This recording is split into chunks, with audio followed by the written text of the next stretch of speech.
conference will now be recorded.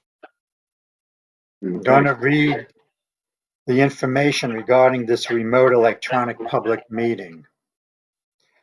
On March 14, 2020, in response to the COVID-19 pandemic and in an effort to reduce the risk of transmission, by virtue of attendance at public meetings, Governor Lamont suspended in-person open meeting requirements and permits, conducting public meetings remotely by conference call, video conferencing, or other technology. Copy of the full text of the Executive Order Number 7B1 is available for review at the Town of Monroe's website. Accordingly, the Town of Monroe has selected GoToMeeting as the preferred technology application to conduct this remote public meeting in compliance with Executive Order Number 7B1. This technology will permit up to 250 members of the public to participate in real time in public meetings via computer, tablet, smartphone, or telephone via the access information set forth on this meeting agenda. It is highly recommended that any interested participant download and utilize the GoToMeeting software applications which are available in the meeting link prior to commencement of the meeting. Each meeting will have a unique participation information, including access code. Please be sure you have access to the correct information. Any member of the public who desires to submit written information relative to the business set forth on the agenda may do so up to 1 hour in advance of the meeting by electronic mail to the address set forth on this meeting agenda. Notice is hereby given that this remote electronic public meeting shall, 1, permit the public to view or listen anonymously, and when permitted, participate in real time. 2, be recorded and posted to the town's website within 7 days. And 3, be made available to the public within a reasonable time in town hall or upon written request. In addition to standard parliamentary procedure as outlined on this agenda, the following special rules shall apply to all participants. Please mute your microphone so as to reduce background noise at any time you are not speaking.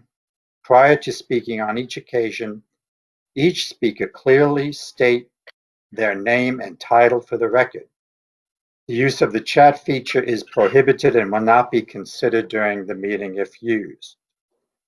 Notice is given that only 250 participants may access this remote electronic public meeting at any one time. Access is granted solely by the GoTo technology on a first-come, first-served basis and is not under the control of the Town of Monroe.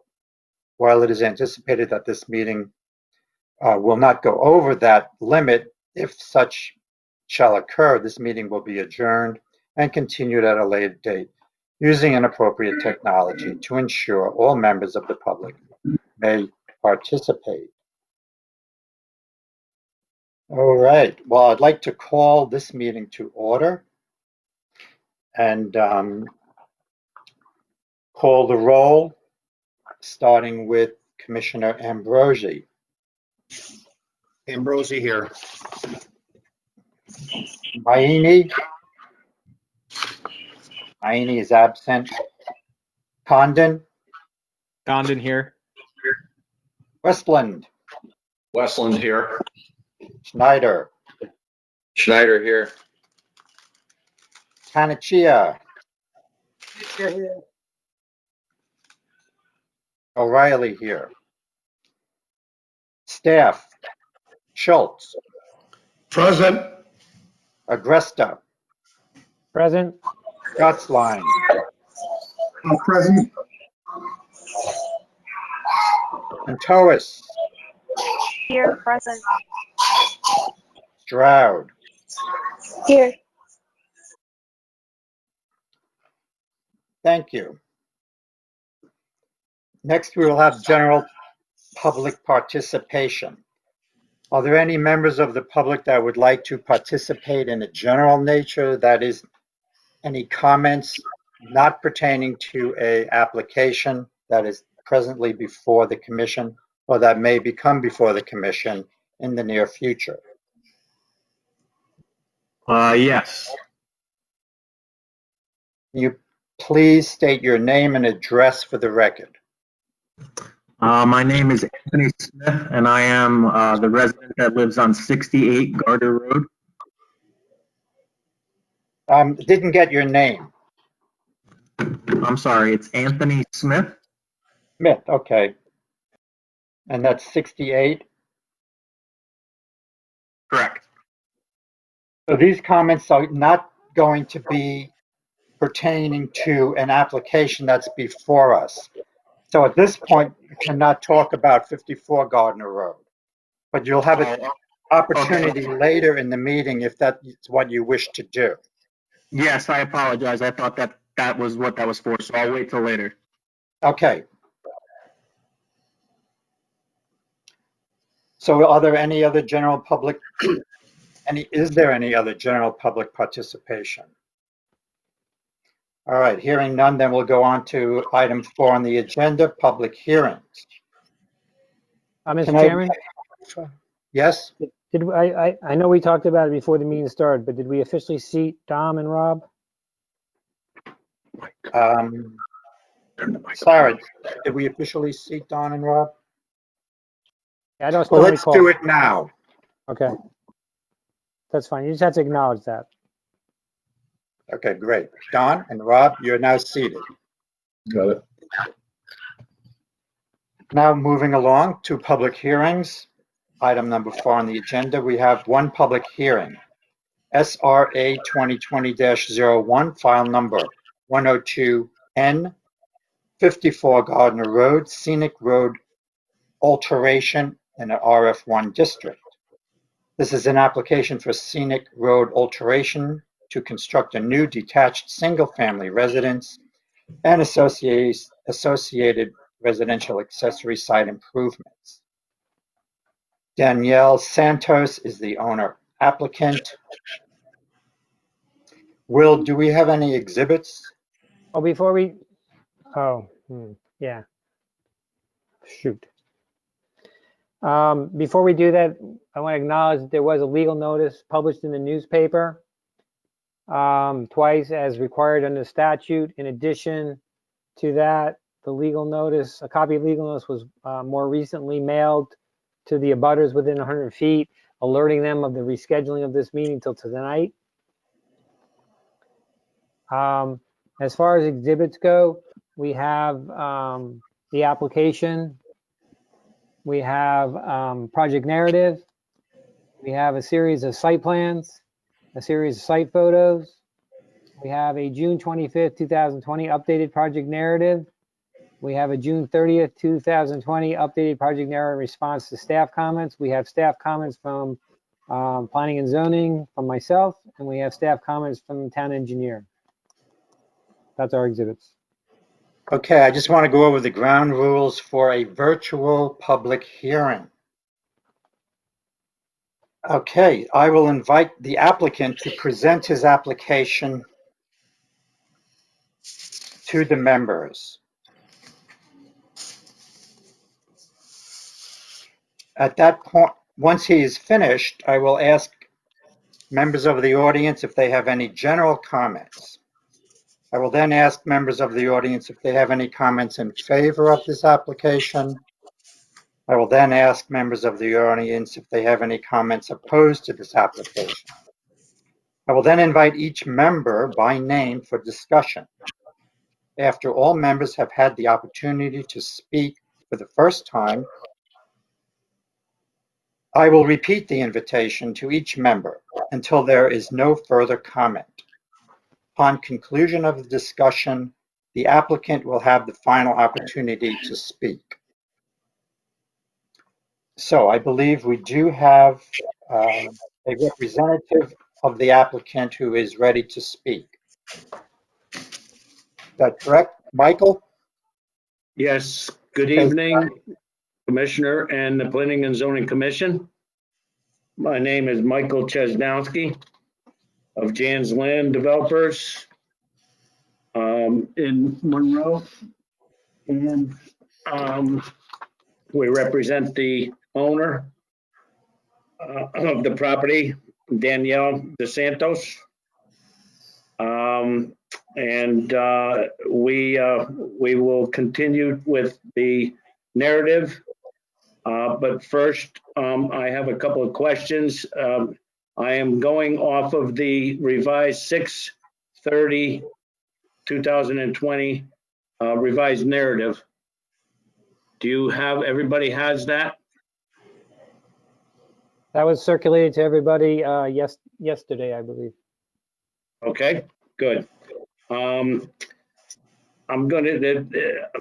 My presentation will consist of reading through the narrative, starting with the relevance of this narrative is pursuant to Chapter 430 of general legislation within the Town Code of Monroe, Connecticut, entitled Scenic Road.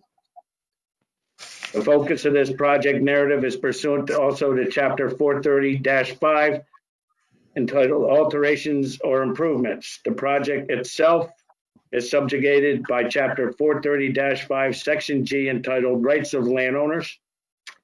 The goal of this project is new construction of a 3,200 square foot colonial style and single family home, including driveway, septic system, and other site work on the property.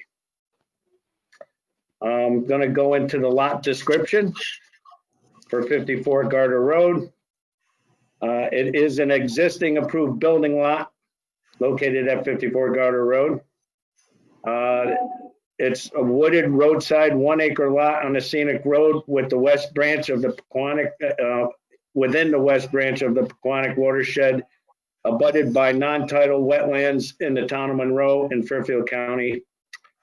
The lot has 150-foot frontage and is 0.2 of a mile from the intersection of Garter Road and Pepper Street. The frontage is on a mild easterly curve, which precedes a sharper westerly curve along the path northwards to the intersection of Fan Hill Road. The lot contains an abandoned concrete foundation, a cistern, I think it was at one time, and abandoned 9-foot deep natural stone well, and an abandoned fieldstone foundation. The newly proposed structure will fall within the footprint of these three features. There is a neighboring single-family home occupied with a shared property line to the north border of the property.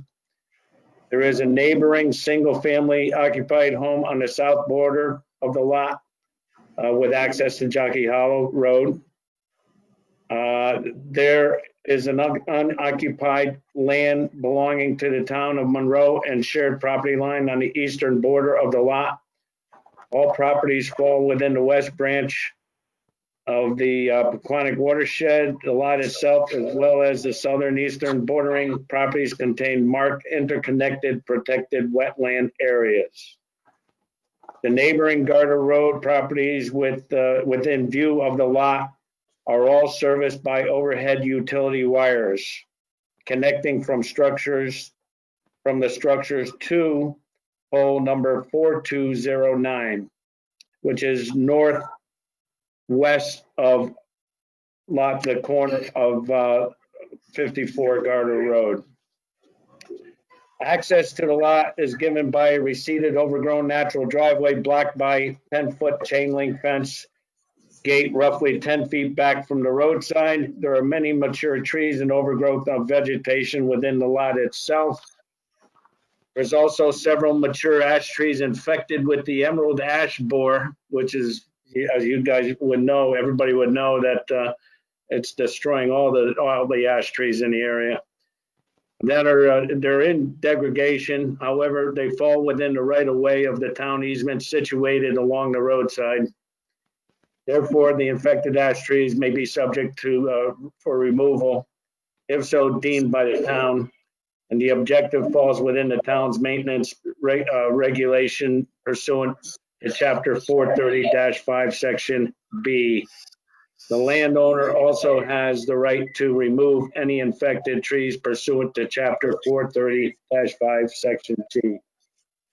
The maximum building and impervious area lot coverage as a percentage of lot area, 43,650 square feet, is 15%.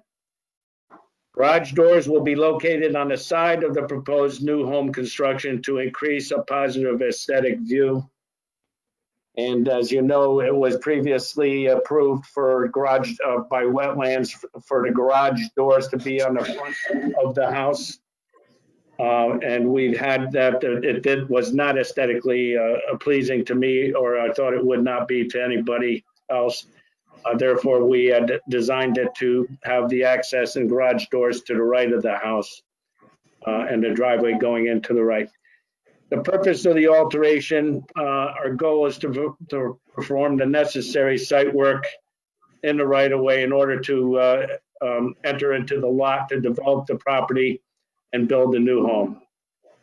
And also to allow for public water and utility service connections and install a paved apron to precede a paved driveway, which is necessary to access the new home construction via the town's right-of-way.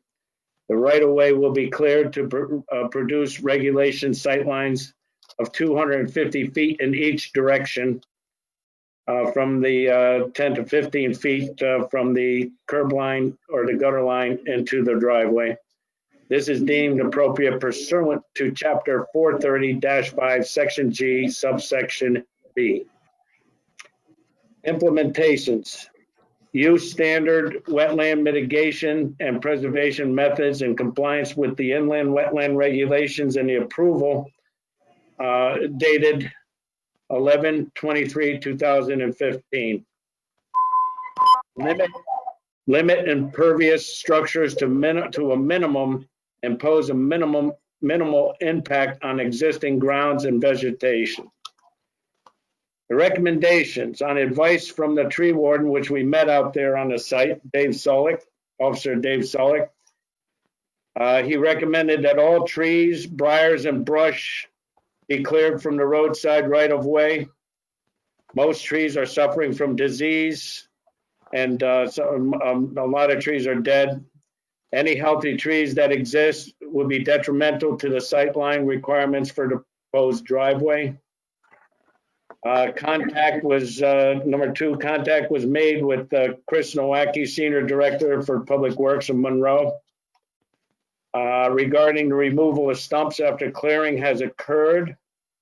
The roots extending from the stumps will be cut off flush with the road edge in order to remove the stumps, and so nothing would happen to any damage would happen to the paving of the road. Any interruptions to the existing grade will be when we remove the stumps. As you know, there'll be a little hole. We're going to compact fill in that and put suitable topsoil above that to plant, regrade, and do our seeding in the future. Mandatory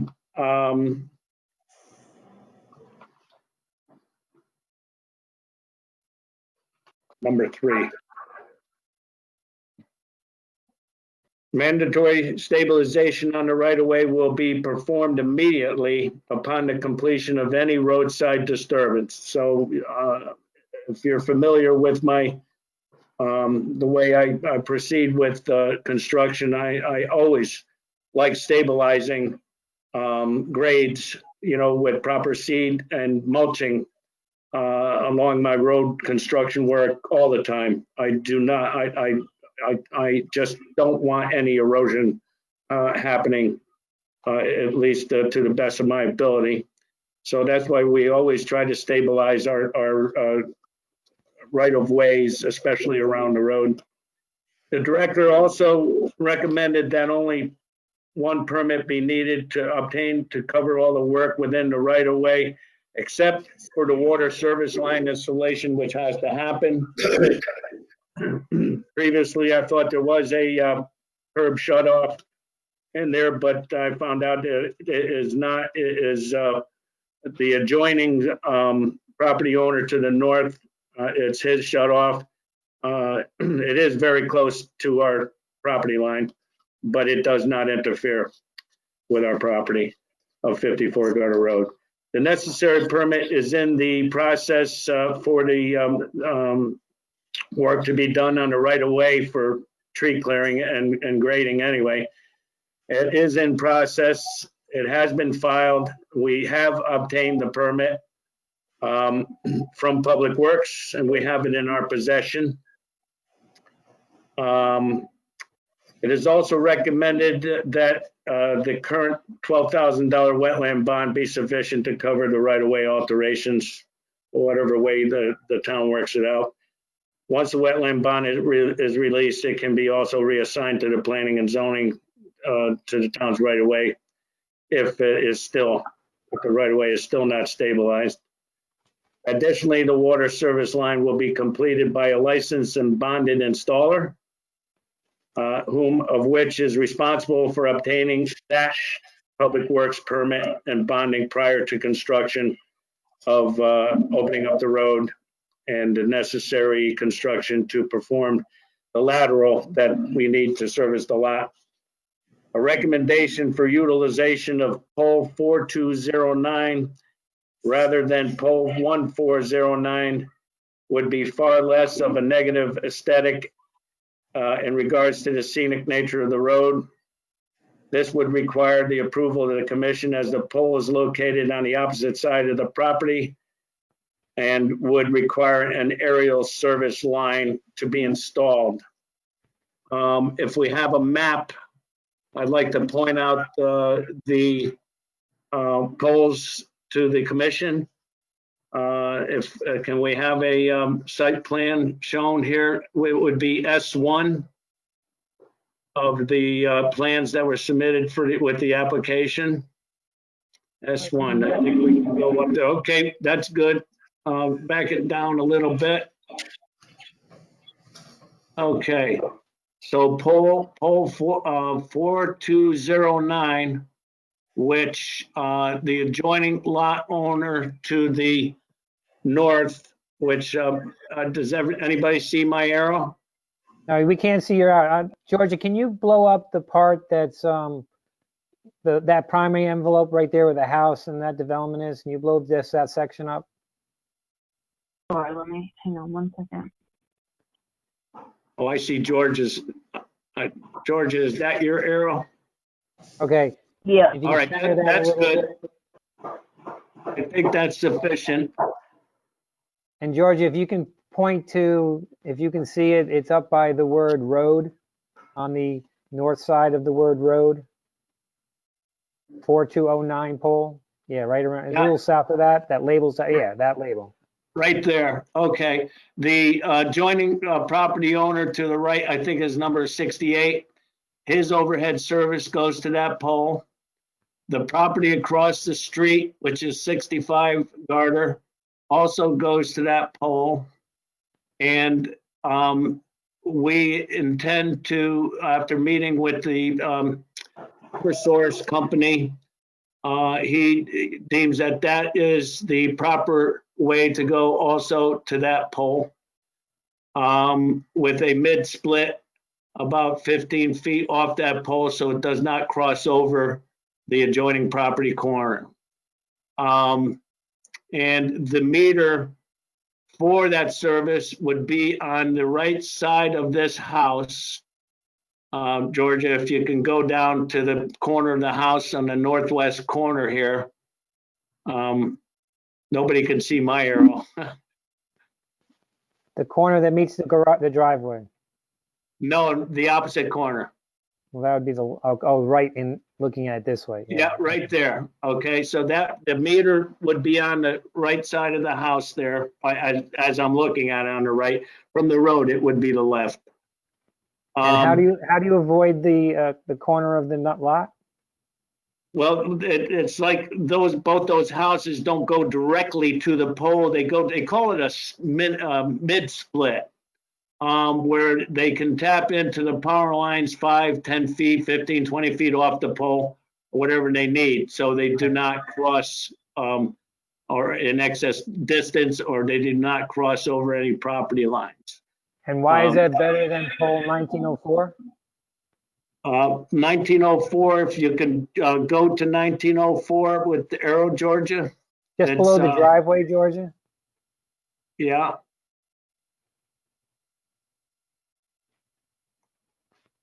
Yeah, right there. Okay. That line that connects, that you have on the plan connecting All to the right. First corner of of the all, garage. the meter, there is a garage, as you can see, where the driveway comes in. The garage is on the side of the house because we wanted the garage doors to be not facing the road. I'm a stickler on that. On all my homes, unless it was a quarter-acre lot or something, we have no choice. But I always design my homes with the garage doors on the side for a more pleasant and aesthetic view. A meter at this point, if we went underground to that pole, would have to be on the front of the house, which aesthetically is out of the question. Nobody has meters on the front of their houses facing the road. If it was on the corner of the house, it's too close to the garage doors. It could be hit. There's no room there on the design for a meter to be, and then you have to go with a disconnect all the way through the garage into the basement. The pole itself does not have a secondary wire to it from pole 4209. They would have to run a secondary line to that pole, which is over $1,000 in cost. The underground service to that pole also would be under the driveway, which is not suitable. The underground connection at the pole to the for the service as we come out of the ground to the power lines on the pole is an additional $800 or something dollars like that. So there isn't a monetary impact, but it's the meter itself it's in a terrible location there. And even if we went further down the side of that house, we still have to connect, go all the way through underneath that driveway, which is a big negative on, for the purpose of construction and the future.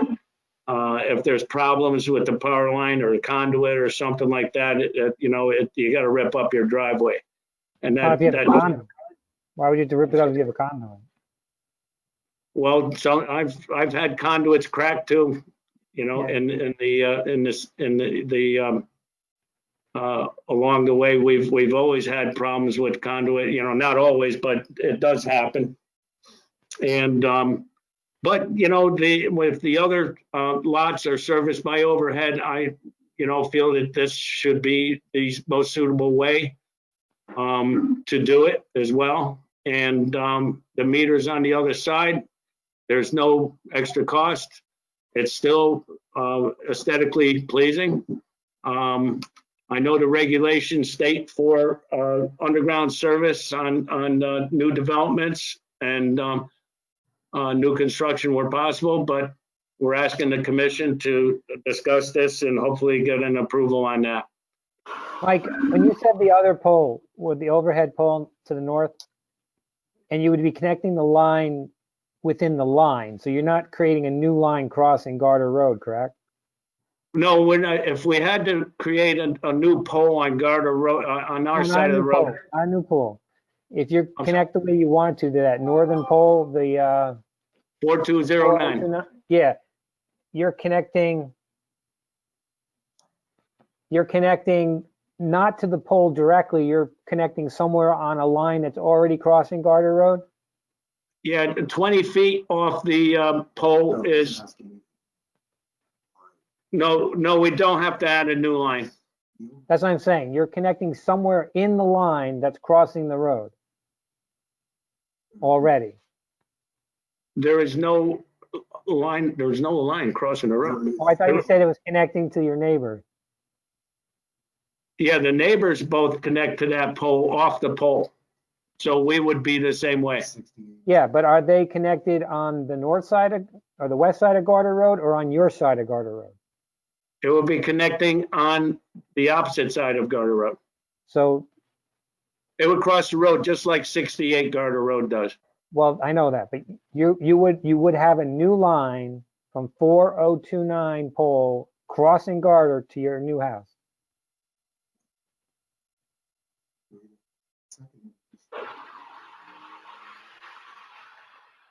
I'm sorry, say that again?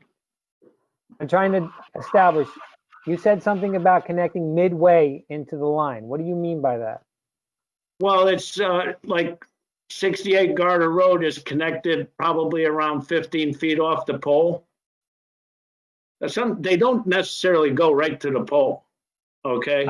I understand that. So, and where is 68? 68 is adjacent to you on the same side of the road? Yes, correct. Okay. It's to the, if you're looking at the house from Garter Road, it's to the left, right? Well, to the left, correct. Okay.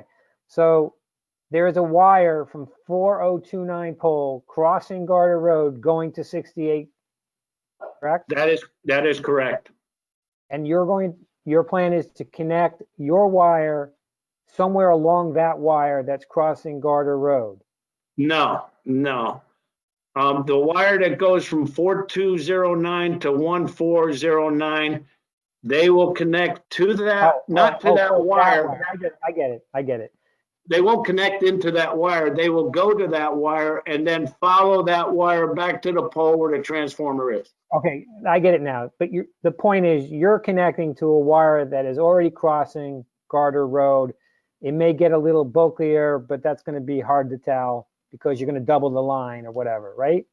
Well, they don't double the line. They run the same power line from the house to that line. It's not a secondary line there that's crossing the road to 1409. Secondary power line is what you need to service a house, okay? Okay. But my point is, you're not going to have a new line. There'll be no second or additional line, separate line crossing Garter Road. No, there will not be another line crossing Gardner Road. That's my point. That's the point I'm trying to make. Okay. So you're only connecting really to the line that already crosses Garter Road. That is correct. Okay, I get it. Okay, very good. All right. So we're looking for an approval on that. The issue, in case of 54 Garter Road, the south facing wall, which includes the garage door, is considered the front of the house. This has to do with the service line, which I had mentioned about the meters being on the front of the house there, and in relation to the connection pole 1409. And this is indicated on page S1 of the submitted plan. The negative aspects, aesthetics associated with the underground utility we discussed. I'm not going to bother reading that. You could read that if you want to. It's what we discussed already. So the solution to it, just to wrap it up, the Eversource engineer recommends he recommended utilization of the pole 4209 with the aerial service line connection. Okay. Let's see, there are a lot of implemented costs going the other way. The summation, therefore, Eversource is concluding the best overall option to remain consistent in regards with the scenic nature of the road. It is to utilize both pole 4209 accompanied by aerial service line connected between the pole and the northwest corner of the proposed house. All right.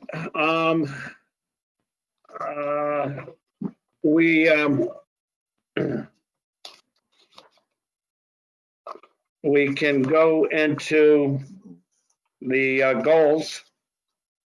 To preserve the scenic, everybody follow me with the goals? I'm on the page that says goals.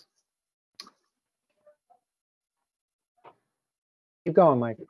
Okay, to preserve the scenic road standards of vistas relegated to chapter 430-5, section E, subsection 6 by G1. Providing access to the building lot by removing any and all obstructions, including the existing chain link fence as shown on page S1 of the plan. Observing and performing proper wetlands and frontage setbacks and an overall limit of disturbance. The removal of any growth, dead or diseased trees from the building lot area, maintaining healthy trees within the LOD, and only removing mature healthy trees when necessary for the construction of the home, septic system, driveway, and relegated grading and pertinent facilities as shown on page S1 of the plan. I'm just going to elaborate briefly on that. As a rule of thumb, on constructing as many homes as I did, probably over 200 in this town, you know, we try to stay at least 50 feet from the homes and trees from the home, unless you know, they're smaller and they don't grow very tall. As some of these trees around here, as you know, grow up to, they can reach up to 100 feet tall. So 50-foot distance, what I always try to do from any trees. So G4, removing all diseased trees and overgrowth within the right of way to maximize the sight lines. G5, implementing proper revegetation via a planting plan approved by the Inland Wetlands Commission as shown on the plan. I think that would be on S2, the planting plan. The plan also calls for a rain garden to minimize the impact of groundwater displaced by the impervious structure. In addition to the owner of the property to implement several new native tree plantings in addition to the existing wetland plantings on Plan S2 of the submitted plan. So we noted that as a perennial gardens and some new native trees plantings. G6, implementing a new paved driveway installation as shown on S1 of the plan. There will be a standard 1-inch lip between the edge of the roadway and the new driveway to create a kind of like a gutter line so the water doesn't come into the driveway. To maintain existing gutter line berm and grade. As we said, the roots from the stumps will be removed by saw cutting them flush with the edge of the roadway. Any disturbance from minor road grading within the shoulder area will be seeded. And I use my special seeding mix, which is a quick growing seed. It germinates within 7 days. And it's covered with a chopped mulch hay. It's a bagged hay that I use, which doesn't have any weed content in it.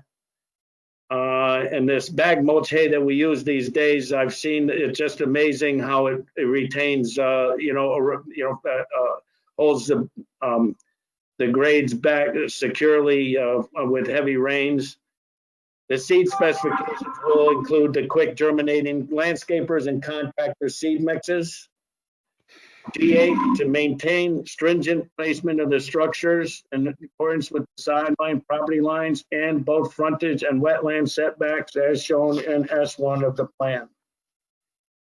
The conformance to requirements of conservation targets of chapters 430-5, section G, subsections 1 through 10. Number 2, curves. There will be no alterations in the road at all for the curves, to the curves, with the sight lines of the access to the driveway as shown on page S1 of the plans. Number 3, there will be no excessive cuts or fills to the existing grades there now. Number 5, side slopes. There will be a minor grade alteration to the side slope within the right of way of the town towards the house. Number 6, vegetation. There will be native trees planted within the buffer zone between the roadside beyond the town or right of way towards the house and the new construction. To add to the aesthetic scenic road vegetation, the planning and zoning has recommended 4 or 5 deciduous trees to be planted within the buffer zone along the right of way. Following a meeting with P&Z on 2/26/20, the current roadside plantings shown on page S1 of the plan were to be shifted inward to create the buffer zone. It allows for the scenic nature of the road to be preserved without compromising the sight lines and utility connections with the right of way. So, you know, when you look at it, and if we're going to plant trees, we've got water mains that's going to be there. We have overhead wiring that's going to be there. We have a sight line 250 feet in each direction we have to consider. I cannot, at this point, locate it on a plan. I'm always the type that, let's, in the field, let's make any decisions in the field that we could see and measure and be right on. So it allows for the scenic nature of the road to be preserved without compromising the sight lines, utility connections within the right of way. Utility number 7, page S1 of the plan currently shows the underground utility service in accordance with the zoning subdivision regulations from the southwest corner of the proposed garage under the driveway and onto pole 1904. Request for the aerial line option would eliminate that negative aesthetic in order to conform with the standards of the scenic road, i.e. placement of the meter box in addition and road overhead secondary lines, as well as new connector pole.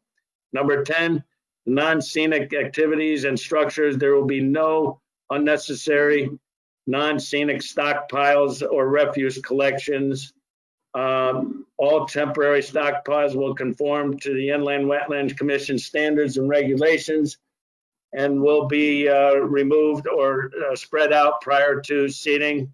There is enough topsoil there to establish a nice lawn after it is screened, which we usually do. And so I don't think we'll be removing any site material from there at all. We might need a little fill on the site. There'll be no advertisements or signage of any kind in accordance with the regulations, except for the lot identification sign. And I'm going to ask the commission to, if they could allow, if we, it's good to have the contact sign or contractor sign there with a phone number. If something is happening, somebody would be able to call me directly if that's okay with the commission. I'll leave that up to them to approve that if possible. I'm going to get into the response of the town engineer's comments and planning and zoning Will's comments. This is the addendum to the project narrative in accordance with the comments from the town engineer and considerations from planning and zoning department. The right-of-way will be cleared to the standard as shown in S1 of the submitted plan and stated in the project narrative in section G4 and G7, which, we wanted to make that clear.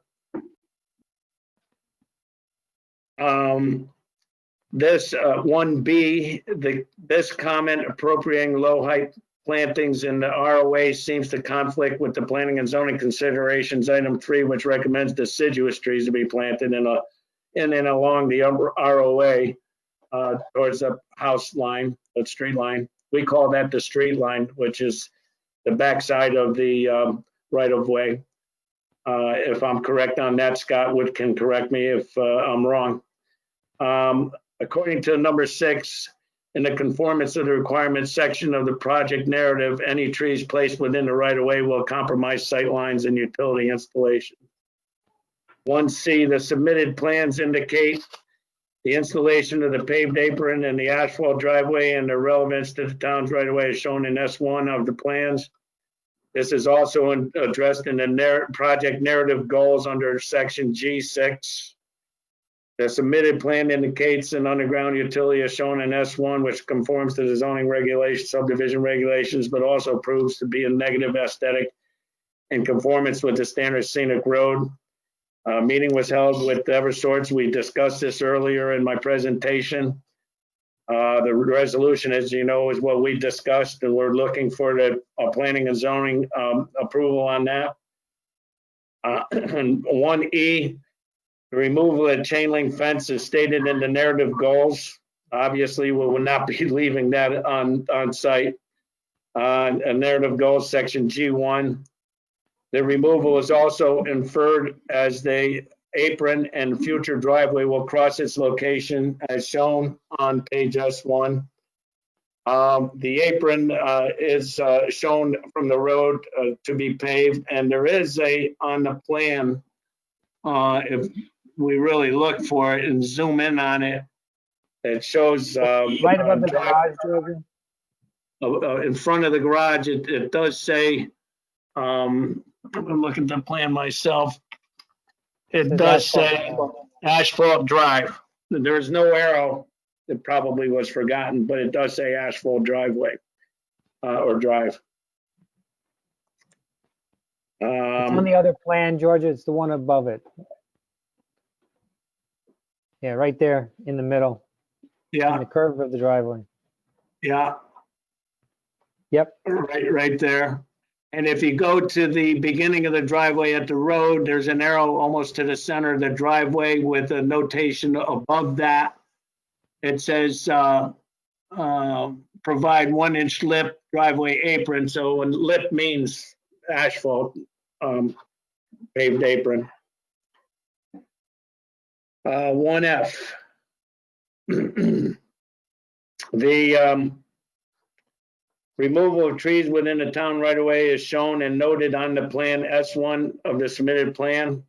The tree line is shown on page S2 of the plan. So if you look at, Georgia, if you go to the neighbor side of the property and there's an arrow going toward the diagonal lines in the right of way, right there. You could see that all trees and briars, it's too small for me to read, but it does note that what has to happen in the right of way where trees and briars to brush to be removed. And again, we did have the approval from the tree warden in the town. He evaluated the trees. Most of them are sick and dying and really unruly.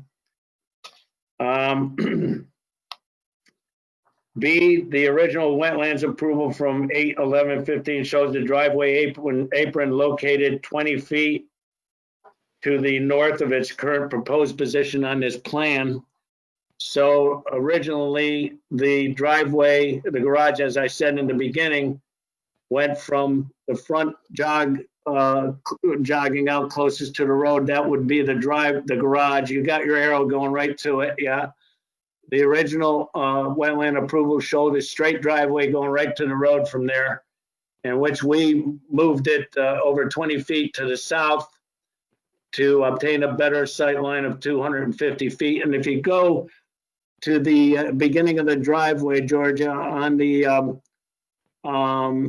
paved part with your arrow, and there's a dot there about 15 feet in from the right there. That's the center point of the driveway, which by the regulations, we have to have a 250 feet minimum distance of sight line in each direction. We have over several hundred feet to the left heading south, and to the north, we have 250 feet and then some. So we shifted the driveway to the current proposed location now in order to maximize the sight lines and while preserving the wetland boundaries. And also, any further movement is not necessary. I know Scott always likes to get as much sight line as possible. If we move it further to, the plan is approved and reapproved by wetlands. We have a pole that would be in the way if we moved it to the south further. We have a rain garden beyond that. And then we're going beyond the limit of disturbance beyond that. And if we did run the driveway further down, we would have increased our impervious area by a great amount of percentage, which is always a goal in this for the towns, excuse me, not to increase impervious areas. So any further movement, I think, is not necessary, as the exact location is not pertinent to the approval for alteration. C, the proposed water main shutoff and lateral installation is to be centrally located in relation to the front of the house. As shown on S1, we don't show a water main. I did not know that where we were going to go with that until I called the water company Aquarian, I had thought that there was a shut off to the north corner originally, but talking with Aquarian, they said there is no lateral service to 65 or 54 Garter Road. That water shutoff does go to 68 Garter Road. It's really close to the property line. But normally they try to put these taps in center of the lots, and I guess somebody had really was a little bit off there at one time. But we'll put the shut off and service lateral going towards the center of the house. If you see where the front of the garage area is, Georgia, yeah, right. No, go to the front facing the road. Keep going along the front of that line there. You know, no, on the garage, on the house. Go to the right. Yeah, okay, go back a little bit to that first corner of the garage, right there. And if you go back in towards the house, and then go to the right, that's the only access for a water main to get into the basement is through that point. To the right of that is a porch. To the left of that is the garage. So that makes sense as you go directly out towards the, straight out and to the left a little bit for the service line. Okay. Let's go to D, right here. Okay, D1. As stated in item number 2 of the recommendation section in the project narrative, only one permit will be necessary for the entire work. We discussed that with the Public Works. As number 2, as stated in item 2 of the recommendation section in the project narrative, addition bond would be necessary as precedent relating to the conditional wetland bond release and subsequent bond reassignment. This would be additionally covered by the landscaping bond, which, as you know, if we can't get, if it's late in the season, we can't get the grass to grow. We've always had the opportunity to put a $2,000 landscaping bond in to guarantee that we will have a lawn growing, or in most cases, my lawn was growing. Our lawns were growing on houses where we needed COs, but wasn't growing sufficient, you know, enough to cut it once. So we put the bond up, and then, you know, we've gotten all our bonds back over the years, you know, because we've established really good lawns. You know, there was discussion with the town engineer about a bonding for the right-of-way work, and additional bonding for that, for grading, I guess. But I don't recall any regulation in the town, and I've built several hundred homes that where we had to put a bond on, you know, crossing over the in a subdivision, the right of ways. You know, we do, in this case, we obviously we need a permit. But in most other cases, you need a permit from the town. But in my subdivisions, and this is a subdivision, we didn't have any, there were driveway permits we needed, but I don't recall having to put in excessive bonds, you know, to make sure and guarantee that grass is going to grow, and whatever. But this would be additional covered by the landscaping bond, as I discussed anyway. And no bonds will be released until grass is growing substantially. Planning and zoning considerations, as stated in section 6 of the goals and project narrative, our intent is to remove all invasive brush and trees within the LOD at this point. Plan for the removal of the stumps has been agreed upon. Public Works Department, page S1 of the plans shows the removal of trees, shrubs, brush within the town's right away as per recommendation of the tree warden. The details of removal process will be reflected on the revised plan. Any details that the commission wants us to have on the revised plan, we will entertain. And we will gladly, do the revisions and notes as they wish. Number 3, page S1 of the submitted plans indicates the plantings have already been shifted to create a buffer zone.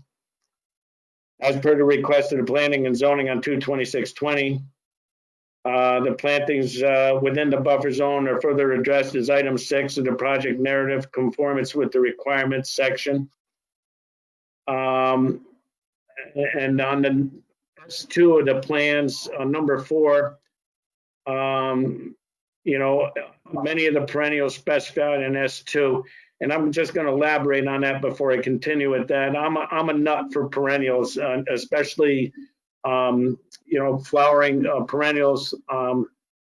In my own properties, I have several perennial gardens, and I do order specific perennials. At some places you can't even get them around here, but we do note that on S2 of the plan that we are going to have a few perennial gardens in the front with native trees, and everything is itemized.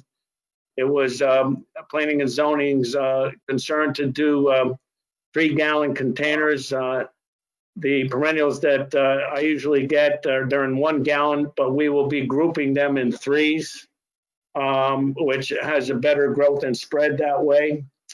But we will, with the mountain laurels that we specified, I will get those in 3-gallon containers to please the commission. And the revised plan will include the labels for both groupings of 3 and details for the mountain laurels as 3-gallon containers and locations. Page S2 of the plan includes a label for the perennial gardens. The revised plan will indicate mulching the beds as we normally do, and labeled as perennial gardens. Underground utility service is shown on S1 of the submitted plans and revised project narrative, submitted 6/25/20. Item 7, the conformance requirements section proposes aerial option for the proposed utility service. This has been revised further, explains situation regarding the conforming guidelines. Following meeting with the site, with the engineer for Eversource, we discussed this, and we're looking for the approval of the commission for the overhead on that coming from the northwest corner of the house. There is an alternate solution to the utility service lateral negative aesthetic value issue. We discussed that enough. I don't think we have to get into that again. Unless the commission has more questions for me on that, I'd be gladly entertain them with as many answers as I can. So, and the next page, the same thing, the negative aesthetics with the meters on the garage, in front of the garage, etc. Summation, we discussed that to go to pole 4209, accompanied by the aerial service line. At this point, I think that is the rest of my presentation, and I'd be glad to answer any questions for anybody of the commission, anyone on the commission, as well as the town engineer and the planning and zoning administrator will. I would go ahead. All right, I'd like to ask Scott Schatzline, town engineer, if these changes meet with your approval. Can you hear me? Yes. Okay. Yeah, a lot of my comments were to just get things a little better than they were submitted. It was a little bit frustrating with the sight line because I had asked for the relocation early on in the process with the hope that it would be incorporated through the wetlands process. and it would get a better sight line. 250 feet is the minimum. It's not great, and it could have been improved to about 300 feet. So that's a little frustrating. However, on the other side of that, this is a low volume road. There's a very low ADT on it. So with a low volume road, the standards and the concern for sightline go way down. So I'm okay with it. The sightline that they provided is adequate in this case. The rest of my comments are really housekeeping items, just making sure that the water line doesn't conflict with the street monument along those lines. And the electric service, that's really an issue for the commission relative to the aesthetics. It can be done underground. It really comes down to a money issue. So that's really up to the commission. My last item that I wanted to tell you is that the bond recommendation is for $3,500, and that's for a site stabilization and restoration bond. My experience with discussing bonds with the town attorney is that you can't mix and match bonds. So a bond for the Planning and Zoning Commission you can't do double duty with the Wetlands Commission because they're separate commissions, separate requirements. Bonding for the Wetlands Commission is the portion of the property that falls within the upland review area, and that's a site stabilization and restoration bond. The bond recommendation for this commission is a site stabilization and restoration bond for the area, all the other areas that are beyond the upland review area, which essentially in this case is the right of way. It's not a performance bond. This is not a subdivision application. So it's merely a stabilization and restoration bond. In addition, the highway department has separate bonding because what they do is they bond through the contractor that does the work. And those are bonds that are established for multiple applications throughout the town. So a contractor will put up a $5,000 bond and they can do any number of connections anywhere in town under that arrangement. So those are a different type of bond. So anyway, my bond recommendation for this would be $3,500.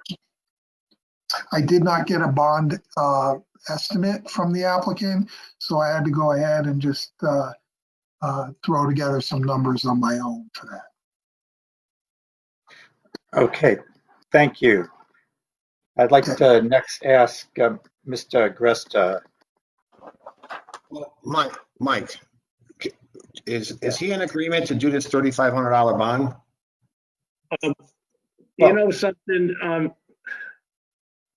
I've done a lot of bonds in this town. And stabilization bonds, I mean, you know, if we didn't do it, you can't get a CL without stabilizing your site completely. You know, as I spoke before, I've done so many subdivisions, and even on the lots in the subdivisions, 2-3 years later, that lots we've held on to, we've never, ever had to bond a driveway access over the right of way. So I really don't, you know, excessive bonding isn't pleasing to me. You got a $12,000 wetlands bond, which is extremely high. You know, whatever way the commission wants to work that out, if it's possible, with the, you know, the Public Works is happy to entertain part of that if it deems necessary. You would just have to trust my judgment and how I stabilize things quickly. Recently, on this road that I had approved a few years ago on Whitetail Drive, the first thing I did was stabilize the shoulders so that no water runs off and erosion goes down the road.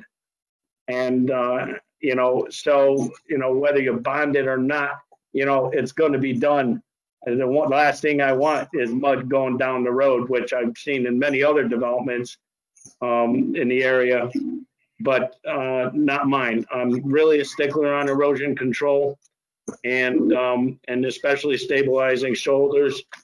I think that, you know, the owners of the property, you know, they posted a wetlands bond this morning of $12,000.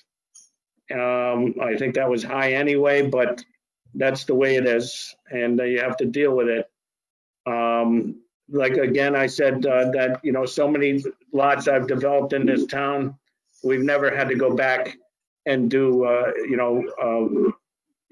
shoulder restoration bonds. You know, that's, I'm sorry, I can't agree with that.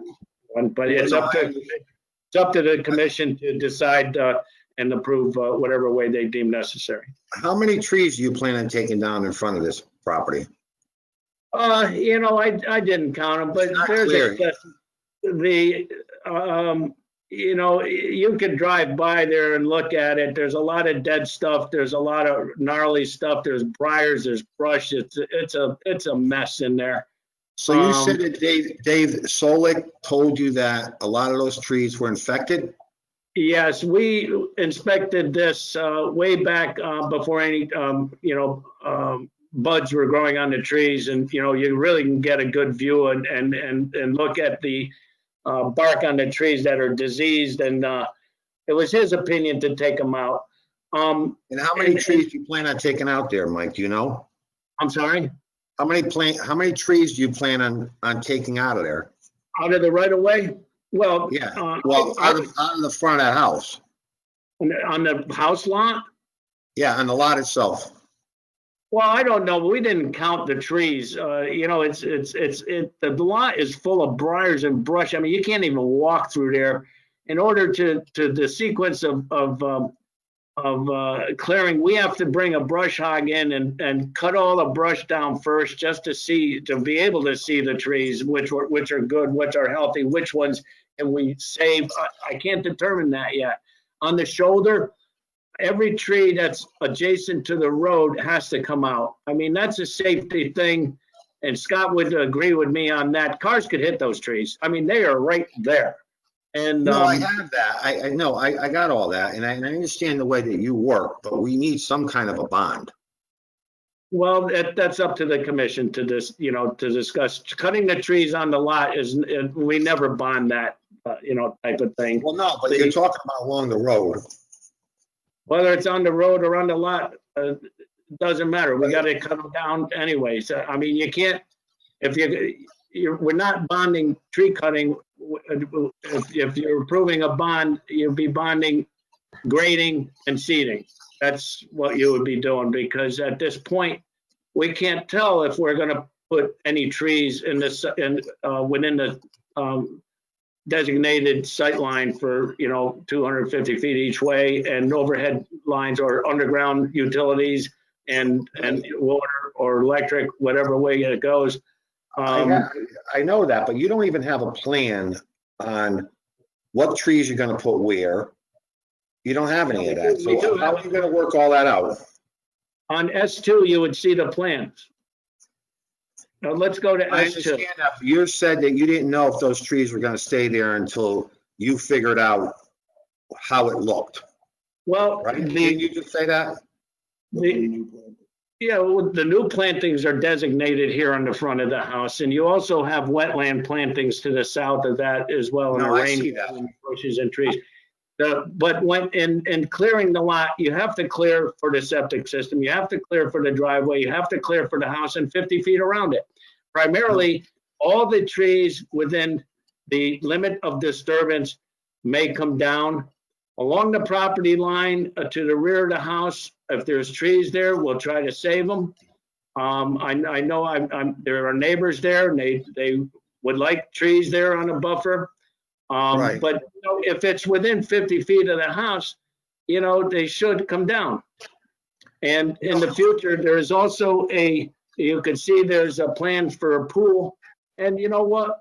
Around the pool, nobody wants trees within 30 feet of the pool.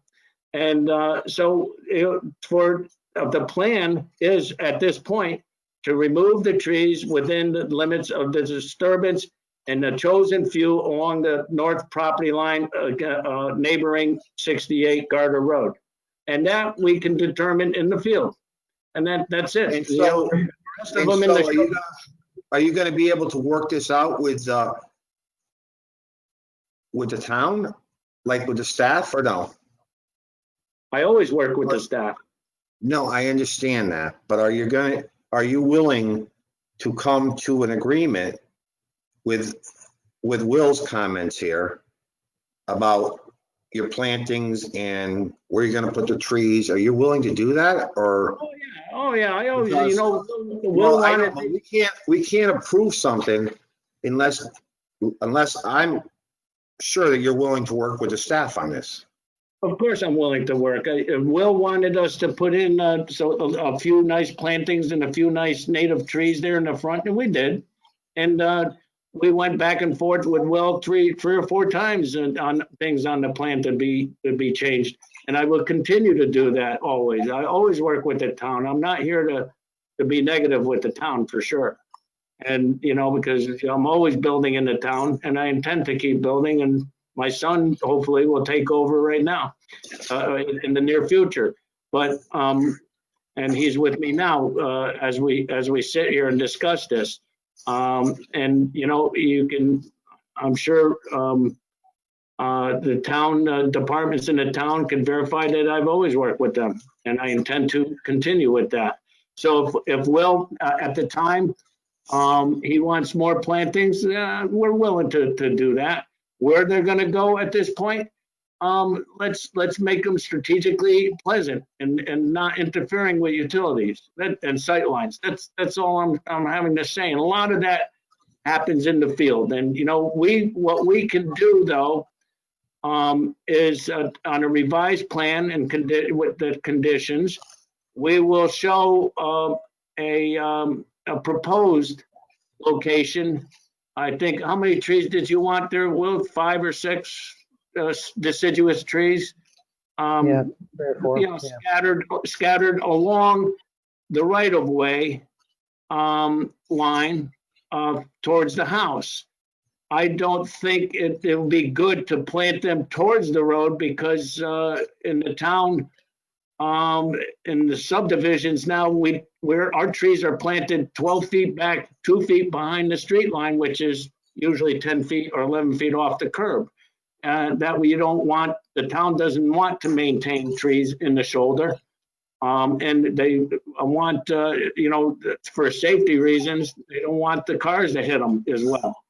And so we do want to keep these along the right of way, which and I will sit down and we'll plan where they go. And at this point, but there's always room for, you know, modification of locating them. You know, well, you know what I'm saying? Well, there's the water line going through. So yeah, you can have the perennials going over the water line. Should you have a tree over them? I really doubt, you know, that's the right thing to do. So we'll do it 2, 3 or 4 feet away from it. So in the future, when somebody goes to dig the water line up, if there's a problem, you know, they're not going to rip out the roots of a tree, right? Did I answer your question? Well, yeah, well, Will, are you able to work this out with Mike on all this stuff here, or? Well, I can, but if you're gonna go that route, we have to craft a condition along those lines, which I can do. Okay.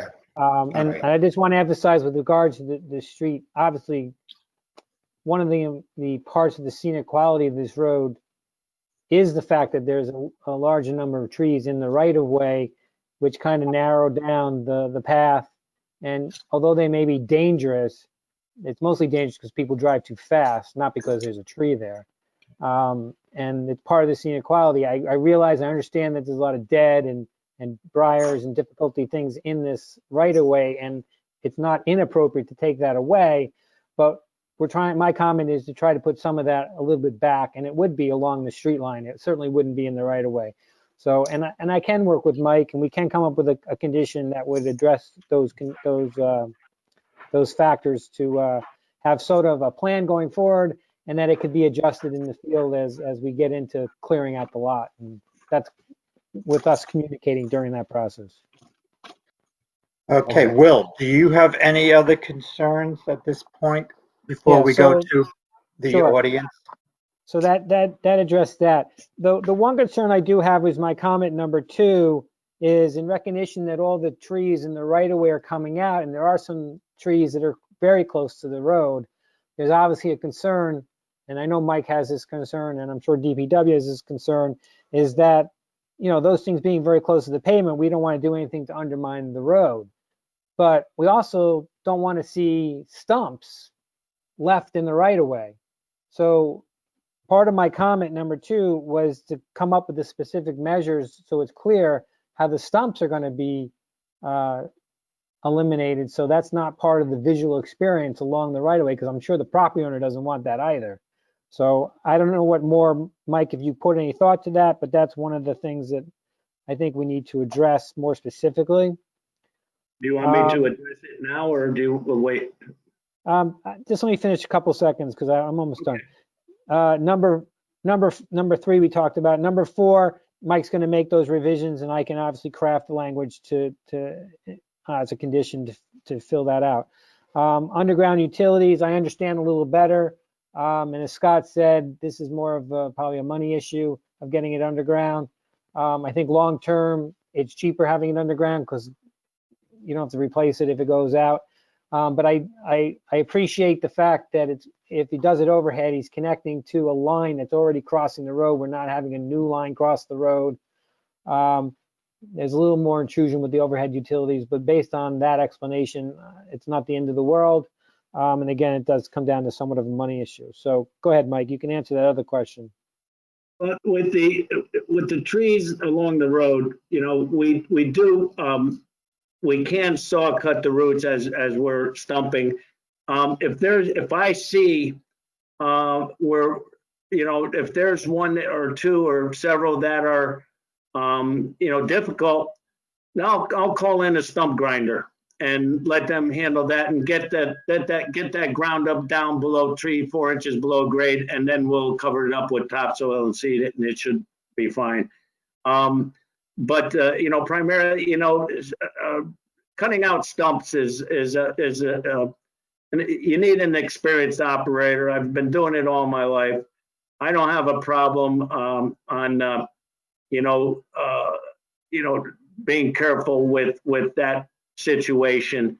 Saw cutting them, we have heavy duty cutoff saws that cut through that and stone and anything else that we can do, that we could use.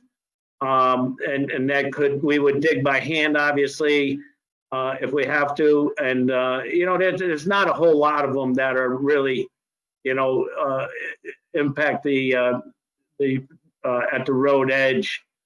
There's a few, but not a tremendous amount. Like, again, I say if we do have a situation where I deem necessary, because I don't want to patch the road, I don't want to disturb the road. It's a beautiful road. And, you know, you know, we all know that roads are expensive to create, and they did a nice job on that road over the years. You know, I remember when it was all dirt, but or gravel road, but it's a much better situation now. But yeah, we're going to saw cut what we can. If we have a problem, we're going to grind them. Okay. And I could make a note. We can make a condition on that too, Will, in the revised plan and conditions. Okay. Are you okay with that? Yep, I'm good with that. All right. Thank you. I'd like now to go to members of the public. Are there Mr. any Chairman, I members? don't know if the other members of the commission probably want to chime in, I think. Yeah. Any questions? All right, well, let's go through the role of the members of the commission. We'll start with Mr. Ambrosi. Do you have anything else you'd like to ask? Yeah, Mike, you're saying that Eversource said that it would be better to put, you know, above ground power lines and underground power lines? Well, above ground is aerial, okay? So what you're doing is from the meter on the side of the house, the northwest side, like standard, most homes have, we always try to go to the side of the house and go to the nearest pole there afterwards, whether it's overhead or underground. So if you can picture this, a standard overhead service at the house, there's a meter box, and then there's a conduit that goes up the side of the house to the roof line. No, I And- understand that, but Yeah. I was under the understanding that Eversource was more into putting underground utilities now than above ground or aerial. They have to add additional service power lines from pole 4209 to 1409. If we went underground to 1409, that wire that's going there is not a secondary line that could feed a house, for a 200 amp service or even a 100 amp service. So you need a secondary power line, which are three lines, right? The line that goes from 1409 to 4209 is a ground line. It's a ground wire.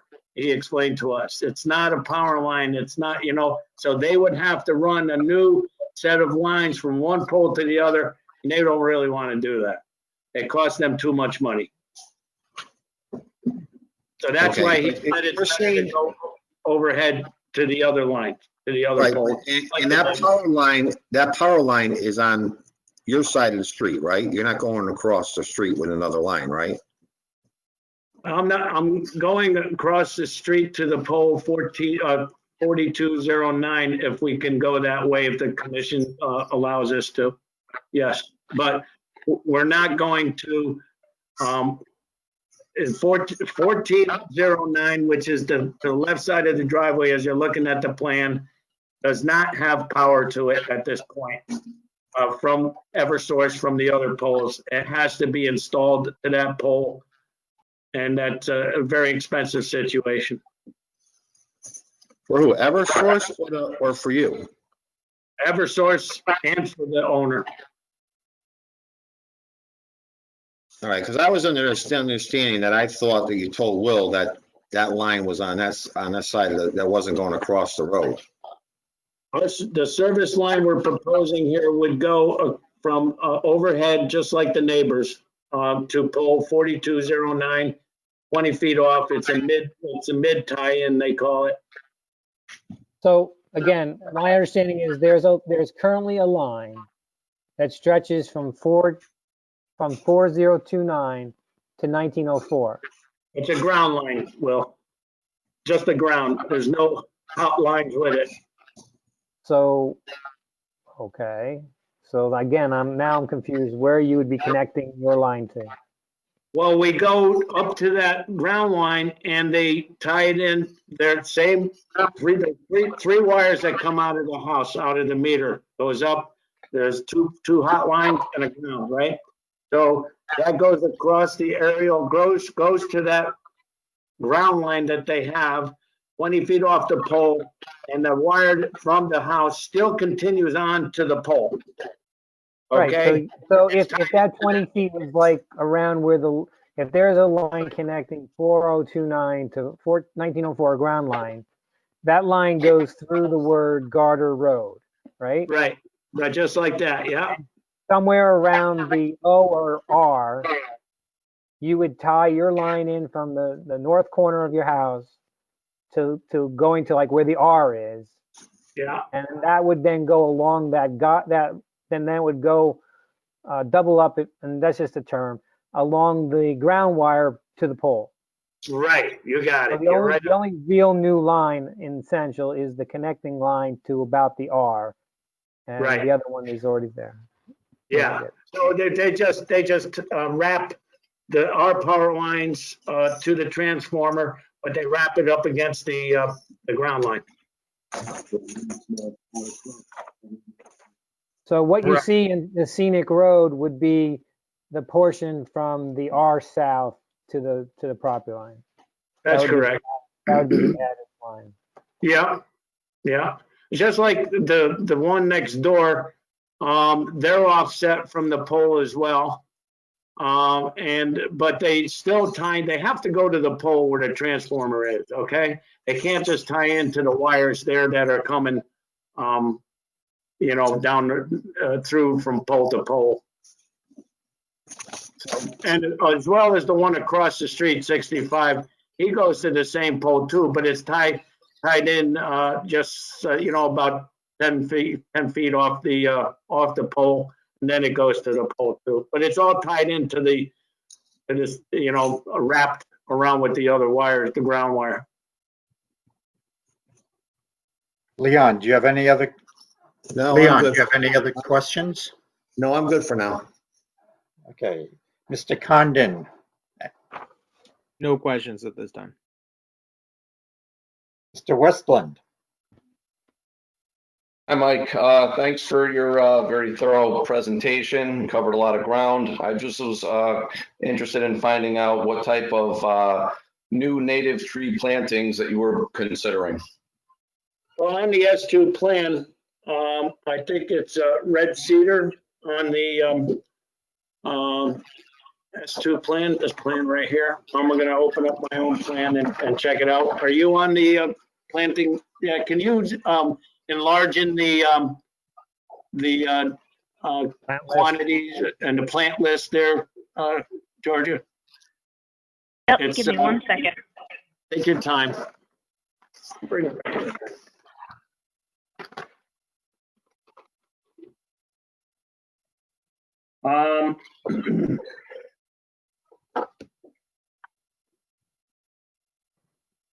The trees are eastern red cedar. I buy all my stuff from my plantings from Planter's Choice in Newtown. Georgia, the And- other list, not that list. Oh, the other list? Oh, you You mean the want wetlands? The wetlands No, list? no. I want her to go to this list. Can you blow up just that list? Yeah, this one here. Yeah. We have there's 5, 6 to 7 foot tall eastern red cedars in the mix of the gardens, the perennial garden. We're on the plan, wherever you see the red star, that's a tree. That's a red cedar. And the rest is a mix of the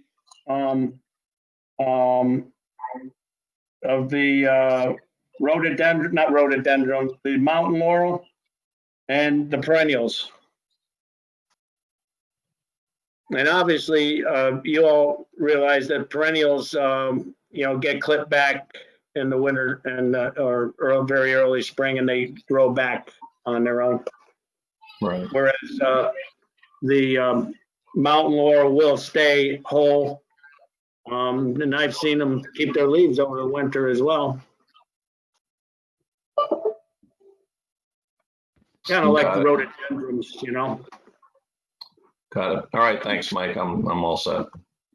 Yeah, the red stars are the red cedars.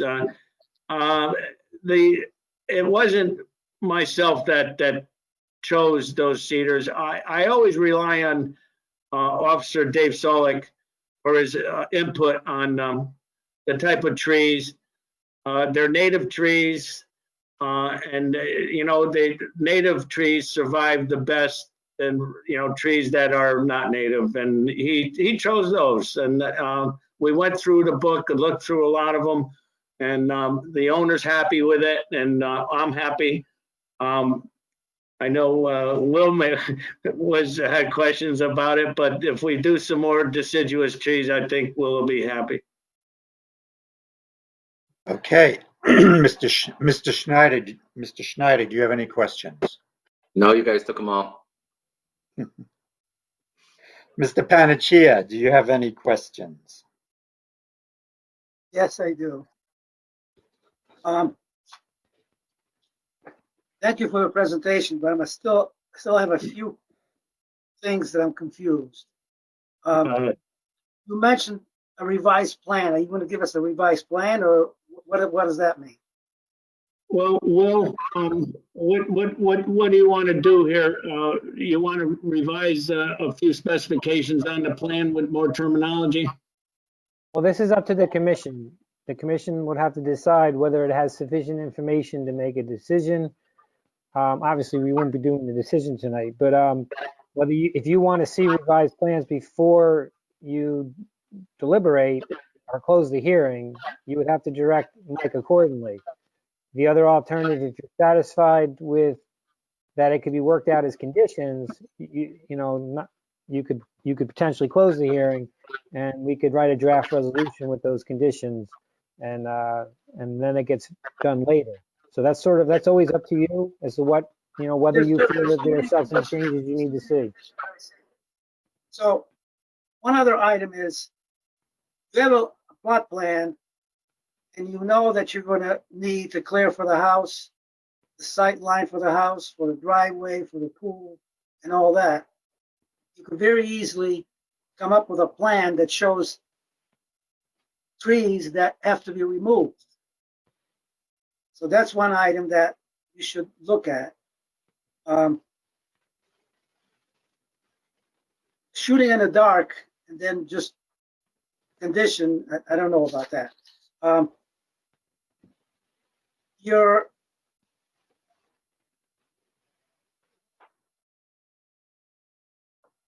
going back to the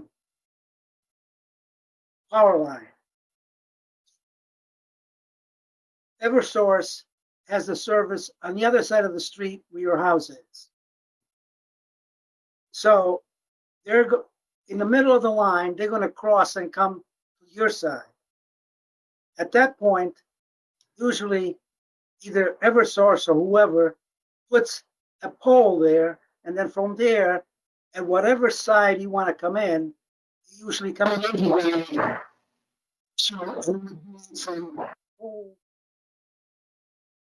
On your side of the property, going to the house underground.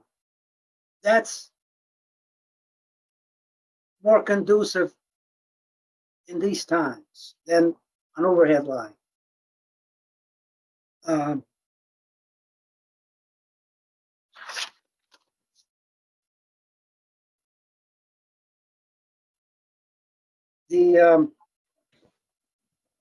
So at the end of the presentation, I'm still a little bit confused. So these are some of the questions that I had. And I think someone from staff already said that you cannot intermix bonds. So you would have to have either you, the owner, or the subcontractor responsible for that particular work set a bond. And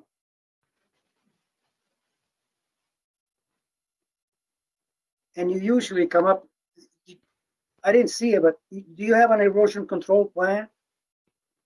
Yeah, the erosion control plan is approved by wetlands. And it is, I think S2 is the planting plan.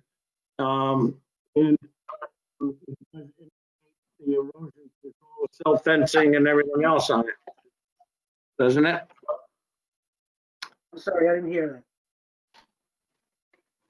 that. The erosion, there has to be erosion control plan because it is approved by wetlands. We have the wetlands approval. And you do have a sheet that talks about erosion control and stormwater management. Yeah. And you have limit disturbance. You have silt fence shown on the plan. It's on S2. It's on S2. Well, it's a mixture of S2 and you discussed this with staff, right? S2 and D1. S2 and S1 shows, S1 shows the silt fence, limited disturbance.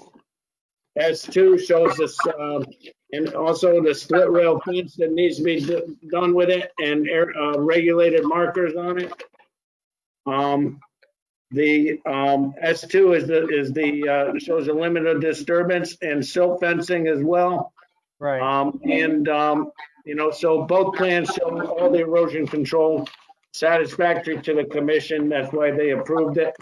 And The only we've thing you on, don't have is a soil, I don't see a topsoil stockpile. That's all I don't see. yeah, I agree, but the place to put the stockpile at this point, because there's a future pool, so I would stockpile it behind the house and it won't be seen from the road. That's fine. So that would be good. So you can add that to this plan. We can add that to a revised plan. Yep. All right, so are you going to revise the plan and then bring it back to us, or are you asking us to approve pending that you revise the plan? I don't know that. I'm not understanding that. I'm requesting that the commission approves the application conditional upon the staff and the applicant revising the plan, or the applicant actually revising the plan in accordance with the conditions that the planning and zoning approves, and the staff can review it and pass along to the commission that it's satisfactory. But you have more than one item, because I could see approving it with one item or two items. You have 4 or 5 items that you have to revise. So, well, the tree clearly we have the approval to clear the entire lot up to the limit of disturbance. Keeping a few trees there, at this point, behind the house, around the house, and around the septic system and the pool, anything beyond the limit of disturbance is all treed heavily, and that just should suffice. If we do find one along the property line, we'll leave it. And if it's fit within 50 feet of the house, it has to come down. And if you can scale the plan here from the back of the house to the limit of disturbance, everything is 50 feet. And you have all the right answer. You're a seasoned builder. You should go there and actually tag and see which trees have to come down near the road. You know exactly what has to be done near the road, how to cut those roots, and if you have to saw cut and everything else, you know exactly what's going on. So it's a really easy process to do. It's really not that easy, and I'll tell you why.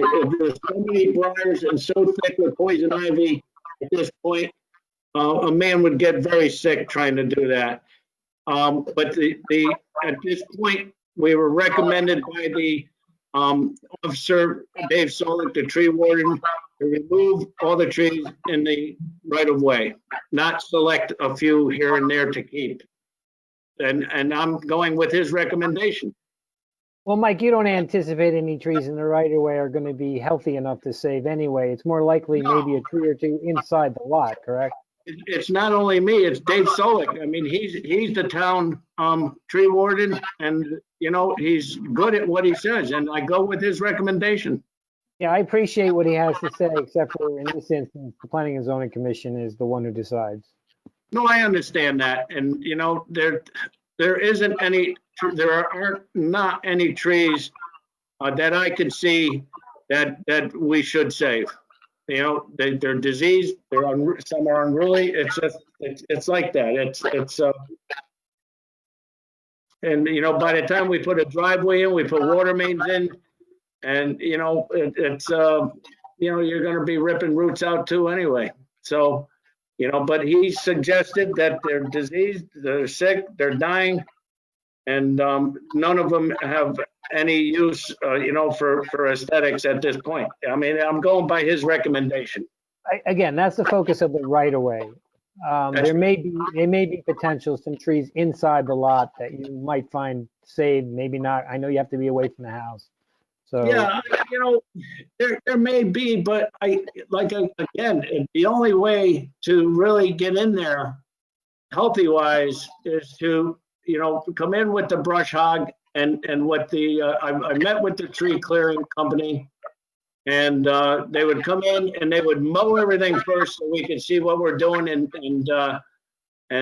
but we have to do the staking first. We can't just go in there and start mowing and then, okay, we'll save this tree, that tree, this tree. We have to have stakes there. We have to, it's part of the process. The sequence is get the surveyor there, take out the lines, the property line, the limit of disturbance, which is going to be also the fence line, stake out the offsets for the house so we can see where the house goes, give us approximate location of the septic system.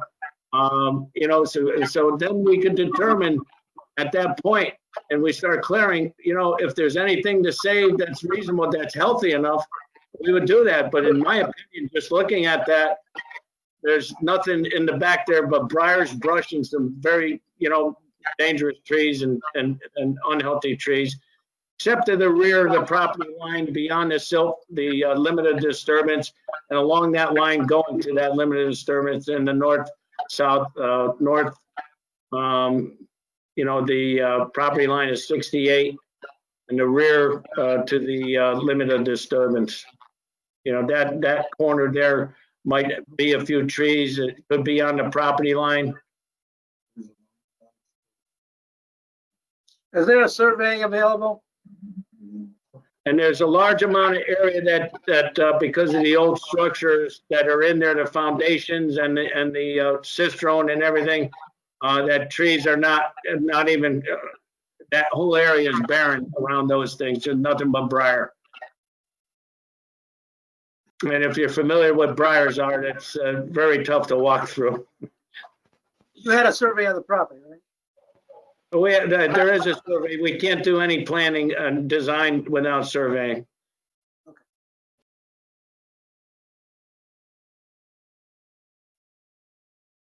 Mr. Panaccia?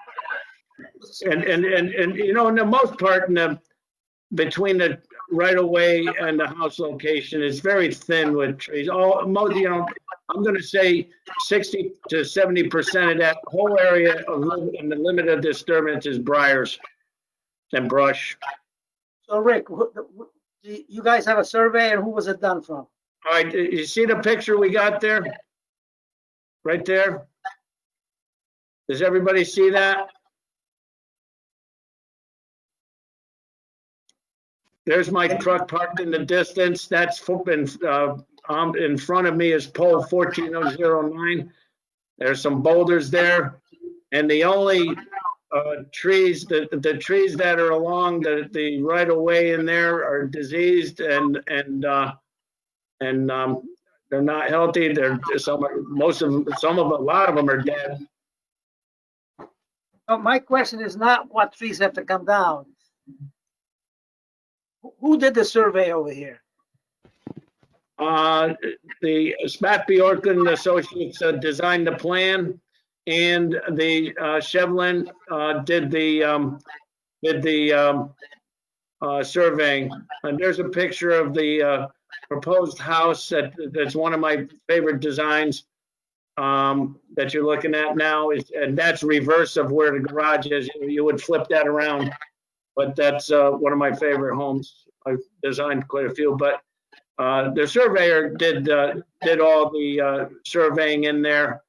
They had a pretty rough time. I'll go back to that picture, Georgia, that right before the plan, the last picture you had. Okay, that's facing the north there. You can see the ground wire going towards pole 1409 above there, and you'll see that there's very few trees in the tree that's actually pole 1409 right in front of you right there. And you can see that's one ground wire, and it might be a cable line with that, but further up you can see there's groups of dead trees and diseased trees there. So, and then there's really nothing much behind it, just briars and stuff to the right.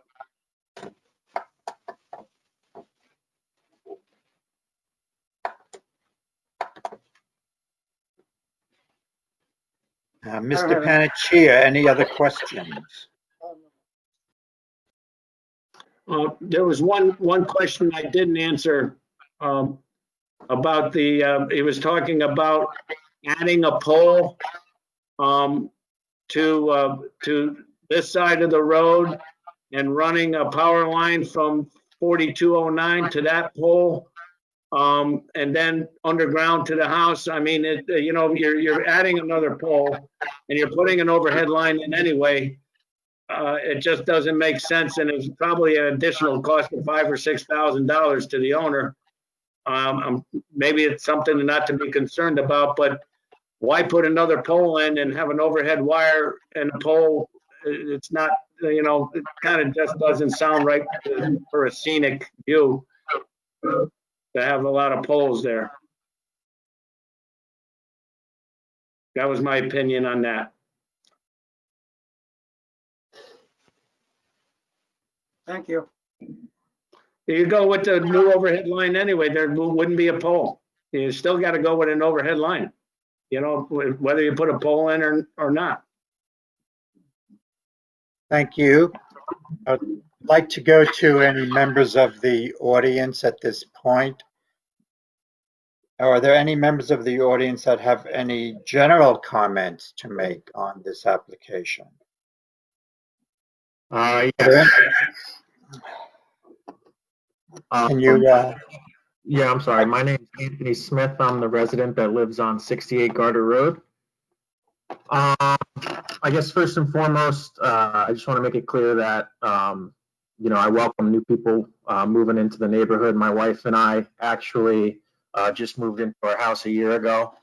So I guess I'm just looking to kind of get some clarification and kind of voice a couple of concerns that I have.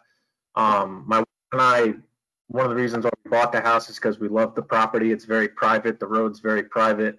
And one of the major reasons why I'm on this call is because I'm a little worried about the privacy issue. What concerns me is the property between the house on 54 and my property line, because just over the property line is my pool.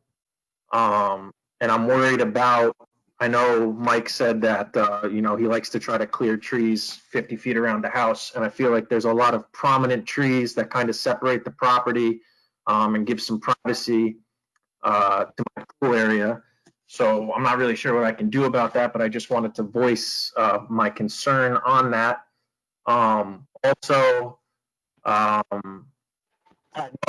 know, things change all the time in terms of construction, and you can, in terms of a time frame, things can totally change. But I was just wondering if there's a ballpark time frame on the completion of the project. And then lastly, I was just I have a 1-year-old son. So I was just kind of trying to figure out times of operation. It doesn't interfere with naps and him going to bed and all that type of stuff. Just trying to get clarification on that. So those are kind of my 3 main points that I was looking for. Well, thank you for your comments, Mr. Smith. So I'm going to go through the commissioners one more time if they have any comments. Mr. Chairman? Yes. You should ask Mike if he wants to respond to any of those comments. Would you like to respond at this point or wait until we're through? I can respond to the neighbor. I actually stopped by. I saw his wife in the front yard and told him what was going on. And she was very pleasant. And I told her before we started anything, I would let them know. But that's further down the road. I respect their privacy. Yeah, I know we tried to cut trees that are near the house, but it looks like the house is, I think at minimum distance by the zoning regulations, I think it's 30 feet from the corner of the house to any property line. Between the house and their property line and ours, it's a narrow distance. If there's any small, the Wetland Commission wants to put a split rail fence in there But I told her, she pointing out a couple of trees that are on near that line, whether it's on their property or not. And if we did have a situation where we have to run by the commission, wetland commission wants a split rail fence there. And if there's a tree that is savable, we would talk to the commission and ask them if we can run the split rail fence towards the tree, stay away from it a little bit, and continue on the other side a little bit distance from it, just to say any tree line that we can there at the time. That's what I would answer to that. Hours of operation, by law, you can't start before 7, and you must be done by 5 o'clock with any heavy equipment line or banging or anything else. That's the standard hours of operation. Primarily what we start, we don't start our equipment till 8 o'clock in the morning anyway. And that's the equipment's there for a short period of time. The framers, they start at 8 o'clock, 7:30, 8 o'clock, and they're done at 4 o'clock usually.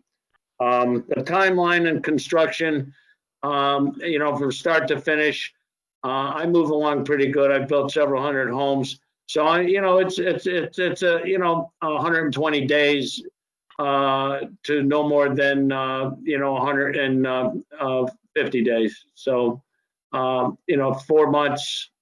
Usually it takes me 4 months to complete the job. On 3,000 square feet. I've done it in 90 days. So, usually by 120 days, and it is, everything's weather permitting, let's put it this way. If we had like the last week what we just had, and we're trying to frame, you lose several days, and with the rain. You just can't work with electric tools in the rain. And you can't excavate in the rain either, because it's just moving dirt and rain is like making mud. So it's just not part of the thing. That's the timeline. Does that satisfy your question, sir? Yes, it does. Thank you.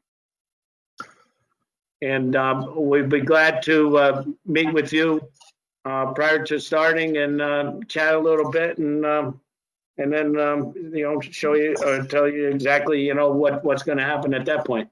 Okay. Yeah, that would be perfect. If you could do that, that would be very welcome. You got it. All right, at this time, I'd like to poll the commissioners to see if there are any last questions and their feelings as to whether they'd like to close the hearing or keep it open. Commissioner Ambrosi. Yeah, Mike, is there a buffer next to that neighbor, already established buffer? It's hard to determine where the property line is, and while the neighbor is there, are you still on there?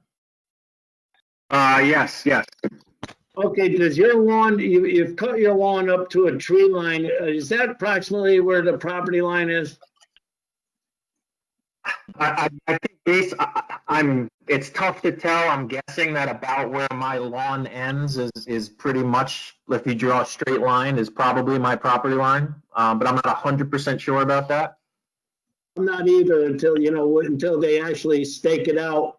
So, once we stake this out, before we cut any trees, we have to go, and Georgia, if you could take your arrow and go completely around the line of disturbance around the whole lot. And so the commission members could see this, starting at that corner up there, going around the whole thing. Does everybody see that? That's the limit of disturbance, the solid dark line. Okay. And the line that's along the neighbor's lot there that we're just talking to, that's important to make sure that, we've got that line, and we meet with him and see what we could do to keep, if there's anything there that's nice and we could keep, and we can go back to the Wetland Commission and ask them for a variance if we can do in and out with the silt fence, with the split rail fence in order to keep a little bit of privacy there. I'm in Right, so favor of you're that. So Mike, you're willing to put some kind of buffer there? Absolutely. I'm willing to keep the buffer there. Okay. You know, Well, that's that we fine. have, but I have to go back to the Wetland Commission and ask their approval. And if the neighbor wants to help me with that, I'd be glad to, you know. I don't Mike, I see. don't think wetlands is gonna, you could probably with staff deal with administrative field I could changes do- or things like that. Yeah, like Will said, we could work that out with the staff and the Wetland Commission and the neighbor. All right, so you're willing to work that out with the staff as far as creating some kind of buffer? Yeah, that is correct. And with the neighbor too, and the commissions. Yes. Okay, all right, that's all the questions I have, Mike. Okay. Mr. Condon, Commissioner Condon, No questions. I'm good. Thank you. Commissioner Westland, No questions. Commissioner Schneider, No questions. and Commissioner Paniccio. No more questions. All right, then I'd like to go back to Mr. Chersnowski to sum up. Mike, Yes, I'm here. you want I to think I'm- sum up and let us know what you'd like us to do? Well, the sum up is we've discussed almost every situation that we would encounter here on this site work and improvements, including the right of way. We have good direction. We have a good plan. We would be working with the staff with the recommendations of the commission and the conditions that they'll set forth. We can add to the plan and work things out with the staff. Hopefully we can close the hearing and make the approval conditional upon the staff reviewing and accepting and showing the commission that we're in accordance with what we discussed and agreed upon. And we would continue to always work with the town, with the departments and the staff. So that's what we would requesting the permission to close the hearing and conditional approval with changes to the plan and specifications. And this review, the staff reviews it and reports back to the commission. We would be looking for their decision for a positive decision for an overhead service from the house to the pole instead of installing another pole and running other power lines, secondary power lines from pole 4209 down to the 1409. Those are heavy dutier lines than the ground line. The ground line is very simple, one little line now. But if they're going to do secondary, you're going to run a lot of heavy duty power lines to 1409 and a transformer there. So the simplest way is to go with the overhead from the north corner of the house to 4209, and we're hoping we can get that. And any other recommendations that they set forth in the conditional approval, we would be willing to work that out with the staff in all cases. And the bonding, whatever they decide for bonding in the right of way that they feel necessary, we will deal with that as well. Thank you, Mr. Chesnowski. How is the commission leaning towards closing this hearing tonight? Can I just say one more thing? Yes. Okay, I just want to thank my son, Michael. He put this narrative together, and it impressed me. I've been through a lot of approvals, and I've done this many times. I've paid attorneys and architects and engineers a lot of money, and I really thought he did a great job. And I just want to express my thought about that. Okay, thank you, Mike. How do the commissioners feel about closing this hearing or keeping it open? Closing with conditions, in my opinion. Yeah, I'd be ready to close. Okay, I'm ready to close with conditions. all right. The majority is in favor of closing, so we'll hereby close this hearing. I just like, I'm still confused. I will still like to see a more final draft plan, a revised plan after he meets with staff. Well, Dominic, we came to an agreement that he was going to work it out with the staff and that they could take care of all these bullet points that Will had and Scott, and he said that he was willing to work all that out with them. And so I don't see it would be a problem, because if he can't work it out, he's gonna have to come back in front of the commission anyway. And we can put conditions into a approval.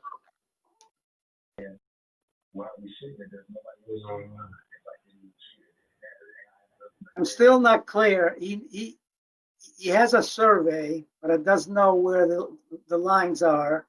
He has a survey of where the house is going, the pool and driveway and all. Doesn't know what trees to come out.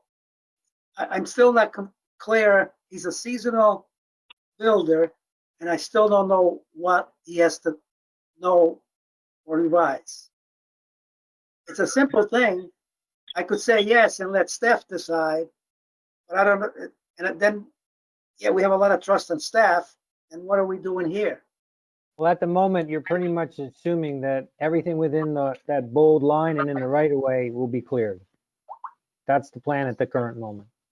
What that's all he had to say.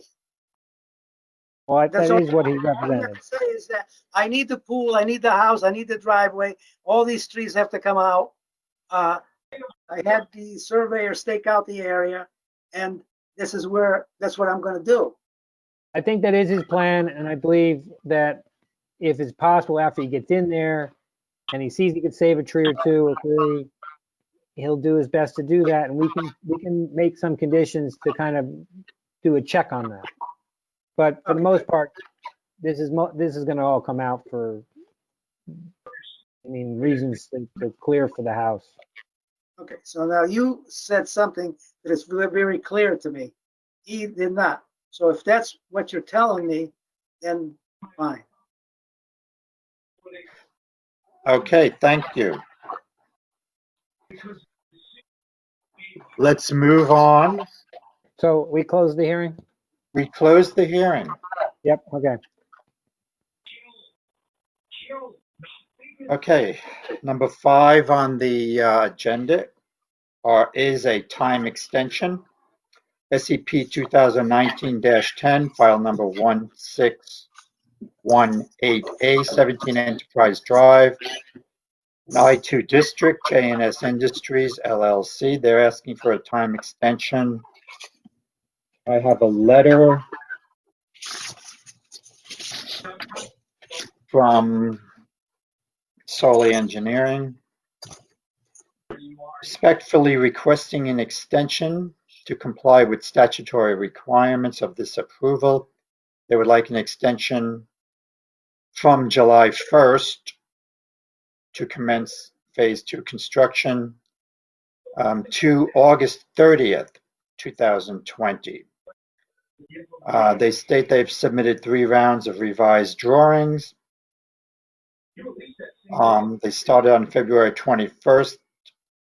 Further comments were addressed on May 12th. They received comments on May 12th and submitted on June 23rd, making it difficult to have plans approved and a pre-construction meeting prior to the July 1st deadline. Therefore, they would like a extension actually to September 1st, 2020.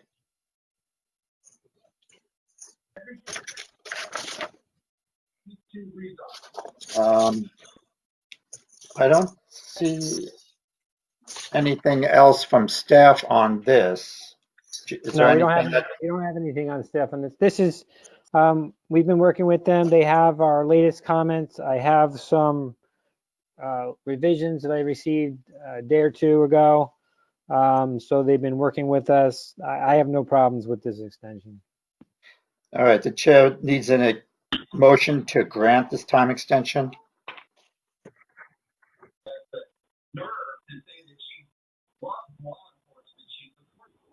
Is there a motion on the floor to grant this time extension?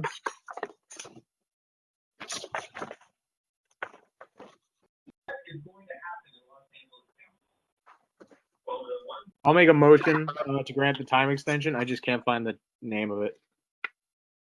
It's special exception permit SEP 2019-10, file 1618A, 17 Enterprise Drive, extension to September 1st, 2020 to initiate phase 2 construction. Okay, That. I have a motion. I need a second. Second. Thank you, Will. I have a motion and I have a second. I will have to call the roll. Now, who is seated, Will? Robert and Dominic. All right, so Ron is not seated. So Correct. on this extension, Commissioner Ambrosi, Ambrosi, yes. Commissioner Condon, Condon, yes. Commissioner Westland, Westland, yes. Commissioner Panaccia. Yes. All right, the yeses have it. And Michael, you voted yes, correct? I did.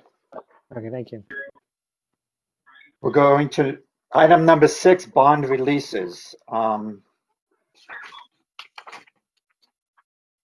First one is SCP 2016-09, file number 1579A, 114 Main Street in an I-1 district, Green Knolls Property, LLC.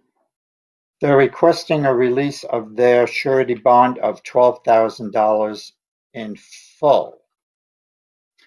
I have a letter from Solely Engineering on behalf of J&S Industries. No, correct. No, that's not right. I have a letter from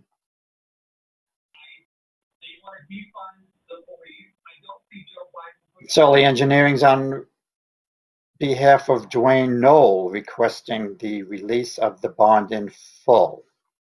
And I have a recommendation from Planning and Zoning Town Engineer Scott Schatzlin, who recommends that we release the bond pending a final floodplain permit by the ZEO.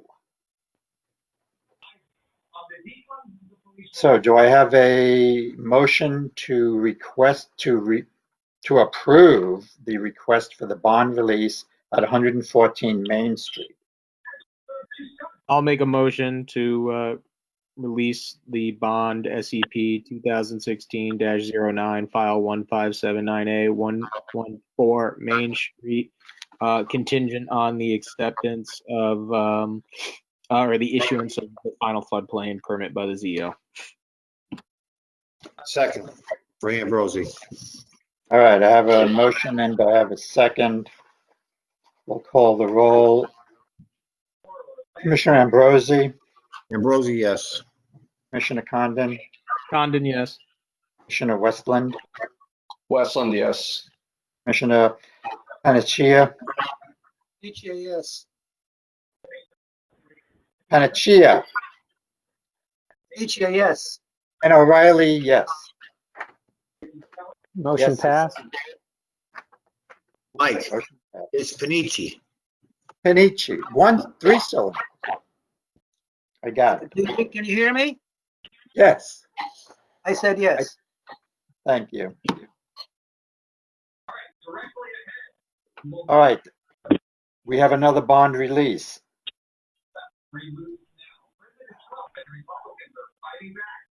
SCP 2019-01, file number 1609A, 17 Enterprise Drive, I-2 District, J&S Industries, LLC. They're requesting their cash bond of $45,000 to be converted to $25,000 for SCP 2019-10, file number 1618A, and release the balance of the bond of $20,000. Now, is Scott still here? Yes, I'm here. Is this kosher, Scott, to do that at this point? Well, you can do it in this case because it's a planning and zoning bond and it's going to be transferred to a different planning and zoning bond. So what I did was I itemized a bunch of issues. I listed a bunch of issues that are not complete. It's outstanding work, but they could be deferred to a later date as part of phase 2. So some of these items are items that are going to get disturbed by the activity for phase 2 anyway. So down the bottom, I put a note that you probably want to take a closer look at, and that talks about how those items could be addressed as part of phase 2. So it does make some sense to me to, if you're so inclined to transfer the bond to phase 2 and let these items happen as part of phase 2 instead of phase 1. All right. Okay, well, that's what the applicant would like to do.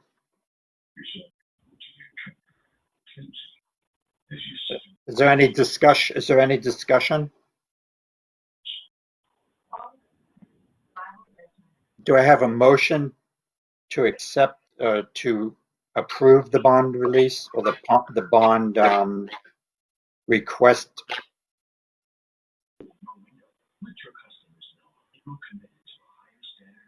I'll make a motion to approve SCP 2019-01 file 1609A 17 Enterprise Drive, 1 I2 District, JNS Industries LLC, on conditions of addressing the following, but I guess I'd be okay with moving that towards phase 2. All right, I have a motion. I need a second. Second from Ambrosi. But we're only going to release 20,000, right? Yes. Yes, and we're going to convert 25. Yes, and we're going to convert 25,000. Was Robert the second? I did second it. I don't know if I was first or not. I got Okay. you. We have a motion. We have a second. Go through the roll. Commissioner Ambrosi, Ambrosi, yes. Condon, Condon, yes. Westland, Westland, yes. Panici, Hitcher, yes. O'Reilly, yes.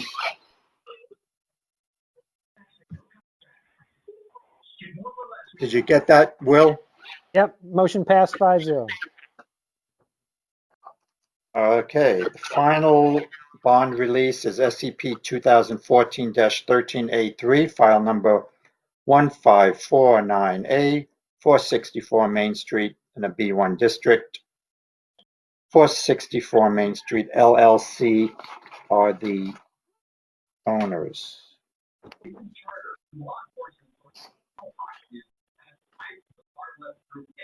Here I have a letter from Solely Engineering on behalf of John Chavez, respectfully requesting the release of the bond. I have a note here from Will Agresta You with, should also have one from Scott. on behalf of Scott. No, you should have a memo from me and a separate bond report from Scott. Yes, we have both of those. Okay, okay. Scott would like to address a couple of things. One is to relocate the for lease sign, to brace the trees in the detention basin, provide verification of the final release of the DOT RW permit, and Will would like to add removal of the window signage that is not legal.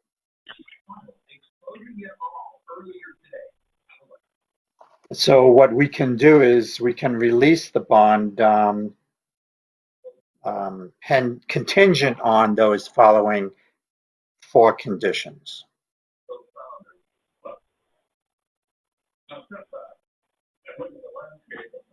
Do I have a motion to release the bond contingent on those 4 conditions?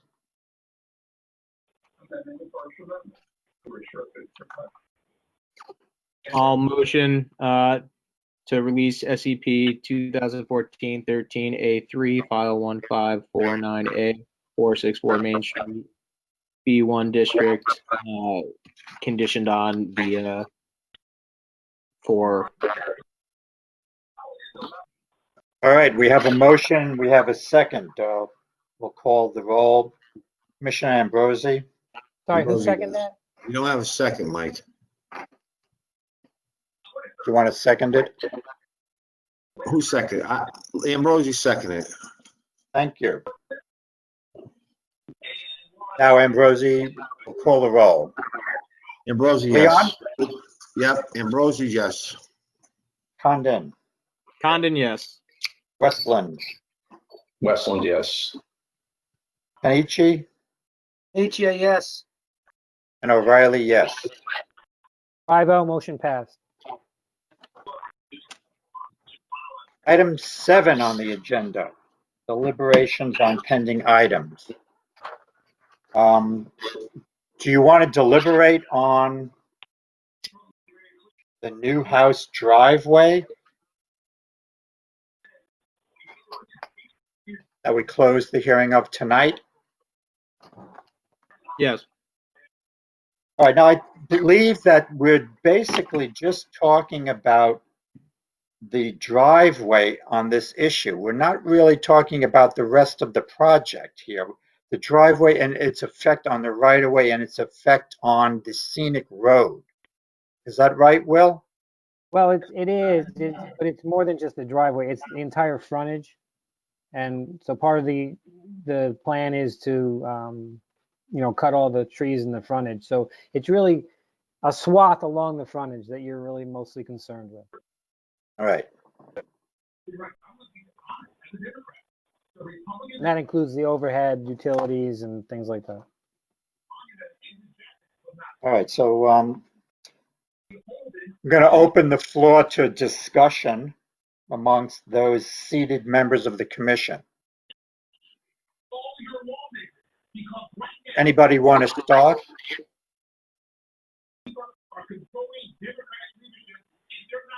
If not, I think the main concern that we have is whether to approve the overhead power lines. I believe in general, the commission has wanted to go with underground utilities for all new construction. And that's what we've done in the past. However, this is a unique situation. Mr. Chairman, I think before we go on in approving it, we should decide what condition we want to put on it so that staff. Well, yes, that's what we're doing right now. Yeah, I would expect you're giving us direction and we're going to draft something. You're not voting on it tonight. Right. We're giving direction and we make a list of what we'd like to include. I mean, I'll start with, I want the bonds in place. I wouldn't be for waiving that. So you're good with 3,500, Ryan?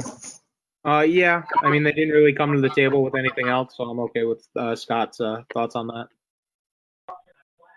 All right, so we're going to put that as a condition. And I assume other conditions would be the easy things that he agreed to during the hearing, correct? Right. Like some of the changes to the plans and the details and the labels. So I understand those. So if you're Yeah, the house. agreeable, Yeah. What's everybody's feelings on the utilities?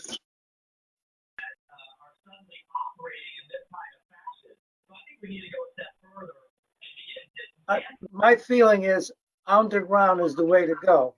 Now, there's a trade-off because of that pole. Usually, Eversource comes in and installs the pole, but I don't know about that in this particular item. But you get a trade-off the unsightly pole as opposed to the underground, so it's fine line.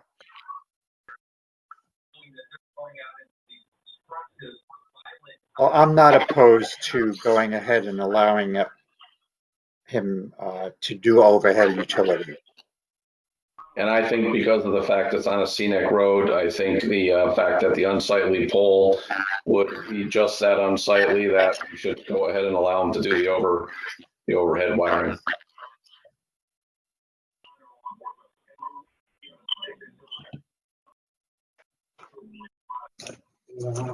Ryan, what do you think? I'd be okay with overhead. Yes, I really don't think I like it in general, but with it being the scenic road, and I believe almost all the other houses on that street still have overhead power. So I'd be okay with it. Over here, down over there. so we can frame the conditions to outlay and show clearly on the plan the achievement of that, which then shows the existing line that's already going across the street and how it's connecting into that line to show the minimization of the added overhead. So we can condition it to show that so it's very clear that there's a minimization of the impact due to that overhead. Okay. Yeah, I'm okay with that. And will we allow the contractor's sign? I don't see why we should allow a contractor sign. Why would we allow a contractor sign on new? What do you think, guys? I think his point was that if any neighbors or anybody had a problem, that he'd be accessible. The other side of it is it just advertising, you know? The way Well, it he is fits. advertised. I mean, you can always put a phone number up there too. Yeah. I don't So think Will, it's personally.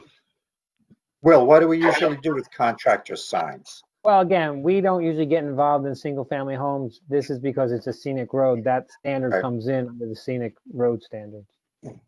Uh, I think if somebody has a big enough problem, they can go directly to the town and the town will contact him. Usually on a construction site, people want to know who's responsible there. So I'm not opposed to a sign. It's only going to be there a few months. right. But what you're saying that it has something to do with a scenic road, you can't have that sign there?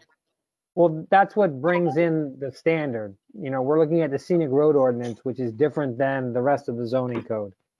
And And it the doesn't. the limitation on those things is to keep it on, keep unsightly things down. If you wanted to allow just a limited one sign that kind of gives responsible name and contact information, that probably can be done pretty indiscreet, discreetly. Right. But we can have some people that are on a scenic road start to complaining because we allow. Yeah, because sometimes on new construction, you get multiple contractor signs, which actually aren't permitted, but you get a cluster of them, and it can be not the most attractive.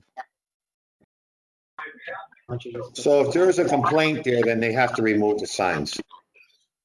Put that as a condition?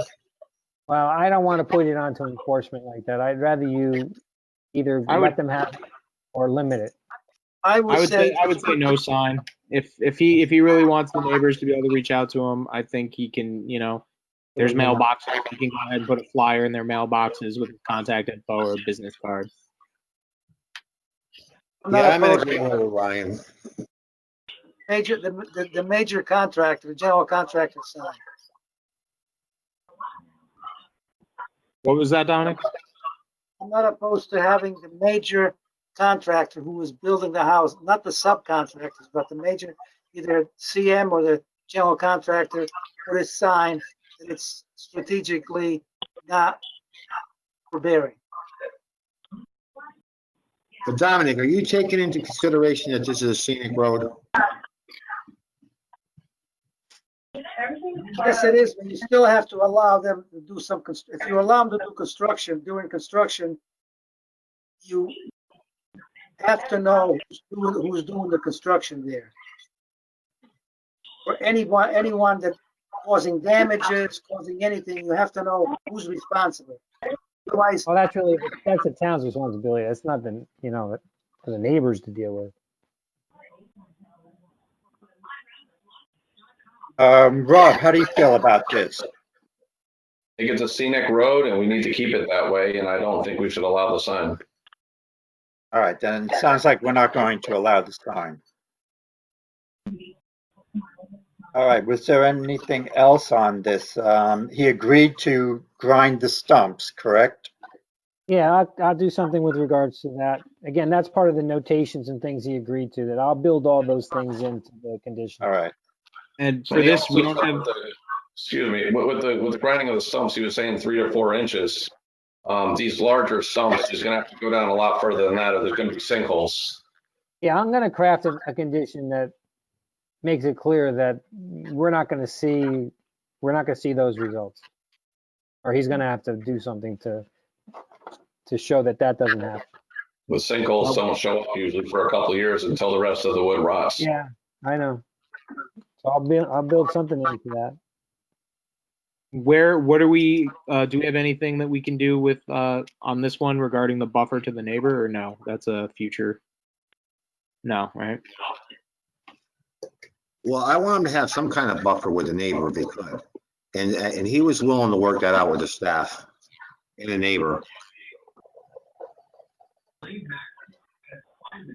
I can do something relative to the planting, but again, there's not a lot of room between him and the property line. It's obviously in their interest to have some vegetation between him and the neighbor as well. So I'm sure we can work that out. But I think that's going to have to wait until we get into the field with after some of the brush is cleared. Okay.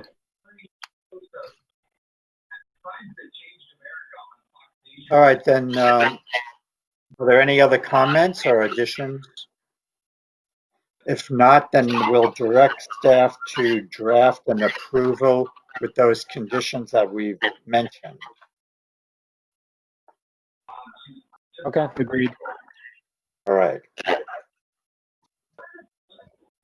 Number 8 on the agenda is pending meeting minutes. Does everybody have a copy of the minutes? Yes. So I'll need a motion to accept the minutes of the June 18th, 2020 Planning and Zoning Commission. I'll make a motion to accept the meeting minutes of the June 18th, 2020 P&Z Commission meeting. All right, I have a motion. I need a second. Ambrosi second. I have a motion and a second. Are there any discussion or changes that you'd like to see on the minutes? None.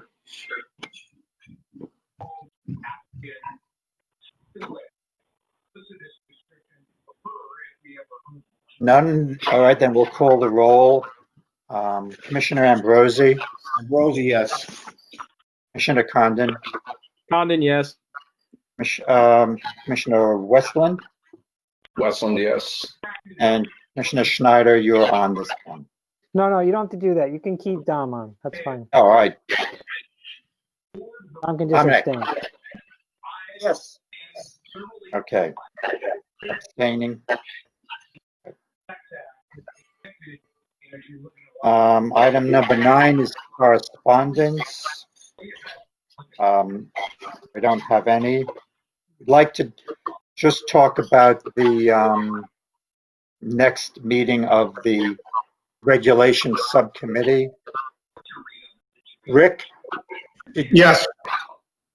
Hi, Scott. Do we have any, do we have a date? Is that going to be moved to Tuesday? Yeah, the only problem is Bruno is not available Tuesday or Thursday. Who's not available? Bruno. Okay. And then who's not available on Monday? Well, Monday is too late. We can't do Monday now. Oh, it's too late? Tomorrow's a holiday for, the town hall is closed. So I can't do an agenda. All right, what's the calendar look like for the following week? We have a meeting on the, do we have a meeting the following Thursday? We have a meeting on the 16th. Right.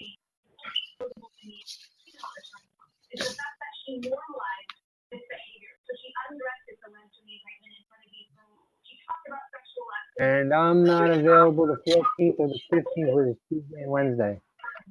So why can't we do it next week? When's Bruno available? Wednesday. What about you, Mike? Are you available Wednesday? I'm on call Wednesday. Oh, you are. Oh, that's a, you know, I might be there, I might not. Okay, I'd rather not do Wednesday. right. And we can't do Well, Monday, 'cause it's too late. Can't do Monday, it's too late. There was an issue with Monday apparently. Can we do Tuesday without Bruno? Yeah, that's what I'm saying. Can we do Tuesday without Bruno? Will? Yeah, Bruno's fine with that. All right, now let's do You that. can, you're just without Bruno. All right, well, let's do that. And that meeting's going to be face to face. Right. And what time is that gonna be? 5? We can do it earlier if you want. Tuesday. No, I don't wanna do too early. No. Yeah, 5:15. 10 a.m. works good. 5:15. All right, good for me. All right, That's face to face where?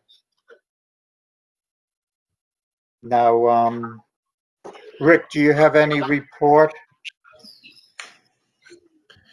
Well, essentially, we're talking about Tuesday's meeting or in general? No, we're doing Tuesday's Anything meeting, else? but is there anything else you'd like to report to the commission? Yes, I do. We're finalizing the questions for the POCD. Probably have that done next week. Mike, we need to talk to you, and then that goes out, because we want to take advantage of July and August, and then the public meeting right after Labor Day. Rick, have we circulated any of that to the full commission? Well, we're going through a tweak period now. We need to talk to Mike, and then it's going to go out to the commission before it goes out to the public. So you'll be seeing something next week. But the commission should weigh in on it, right, Rick? Yes. It's up to you guys what it says. Okay. All right, is that it, Rick? That's it for now, yep. Any other commissioners have any business to bring up or report, comments or questions? If not, then we'll entertain a motion to adjourn. Motion to adjourn. And we have a motion. And we have a second from Ambrosi. Well, thank you all for your patience. It was a long meeting tonight for one single family house. Thanks, Mike. Thank you Good night, all. everybody. Happy July 4th, everyone. Yeah. Yeah, everybody have a good 4th of July and have a good weekend. Holiday, everybody. You too, yeah.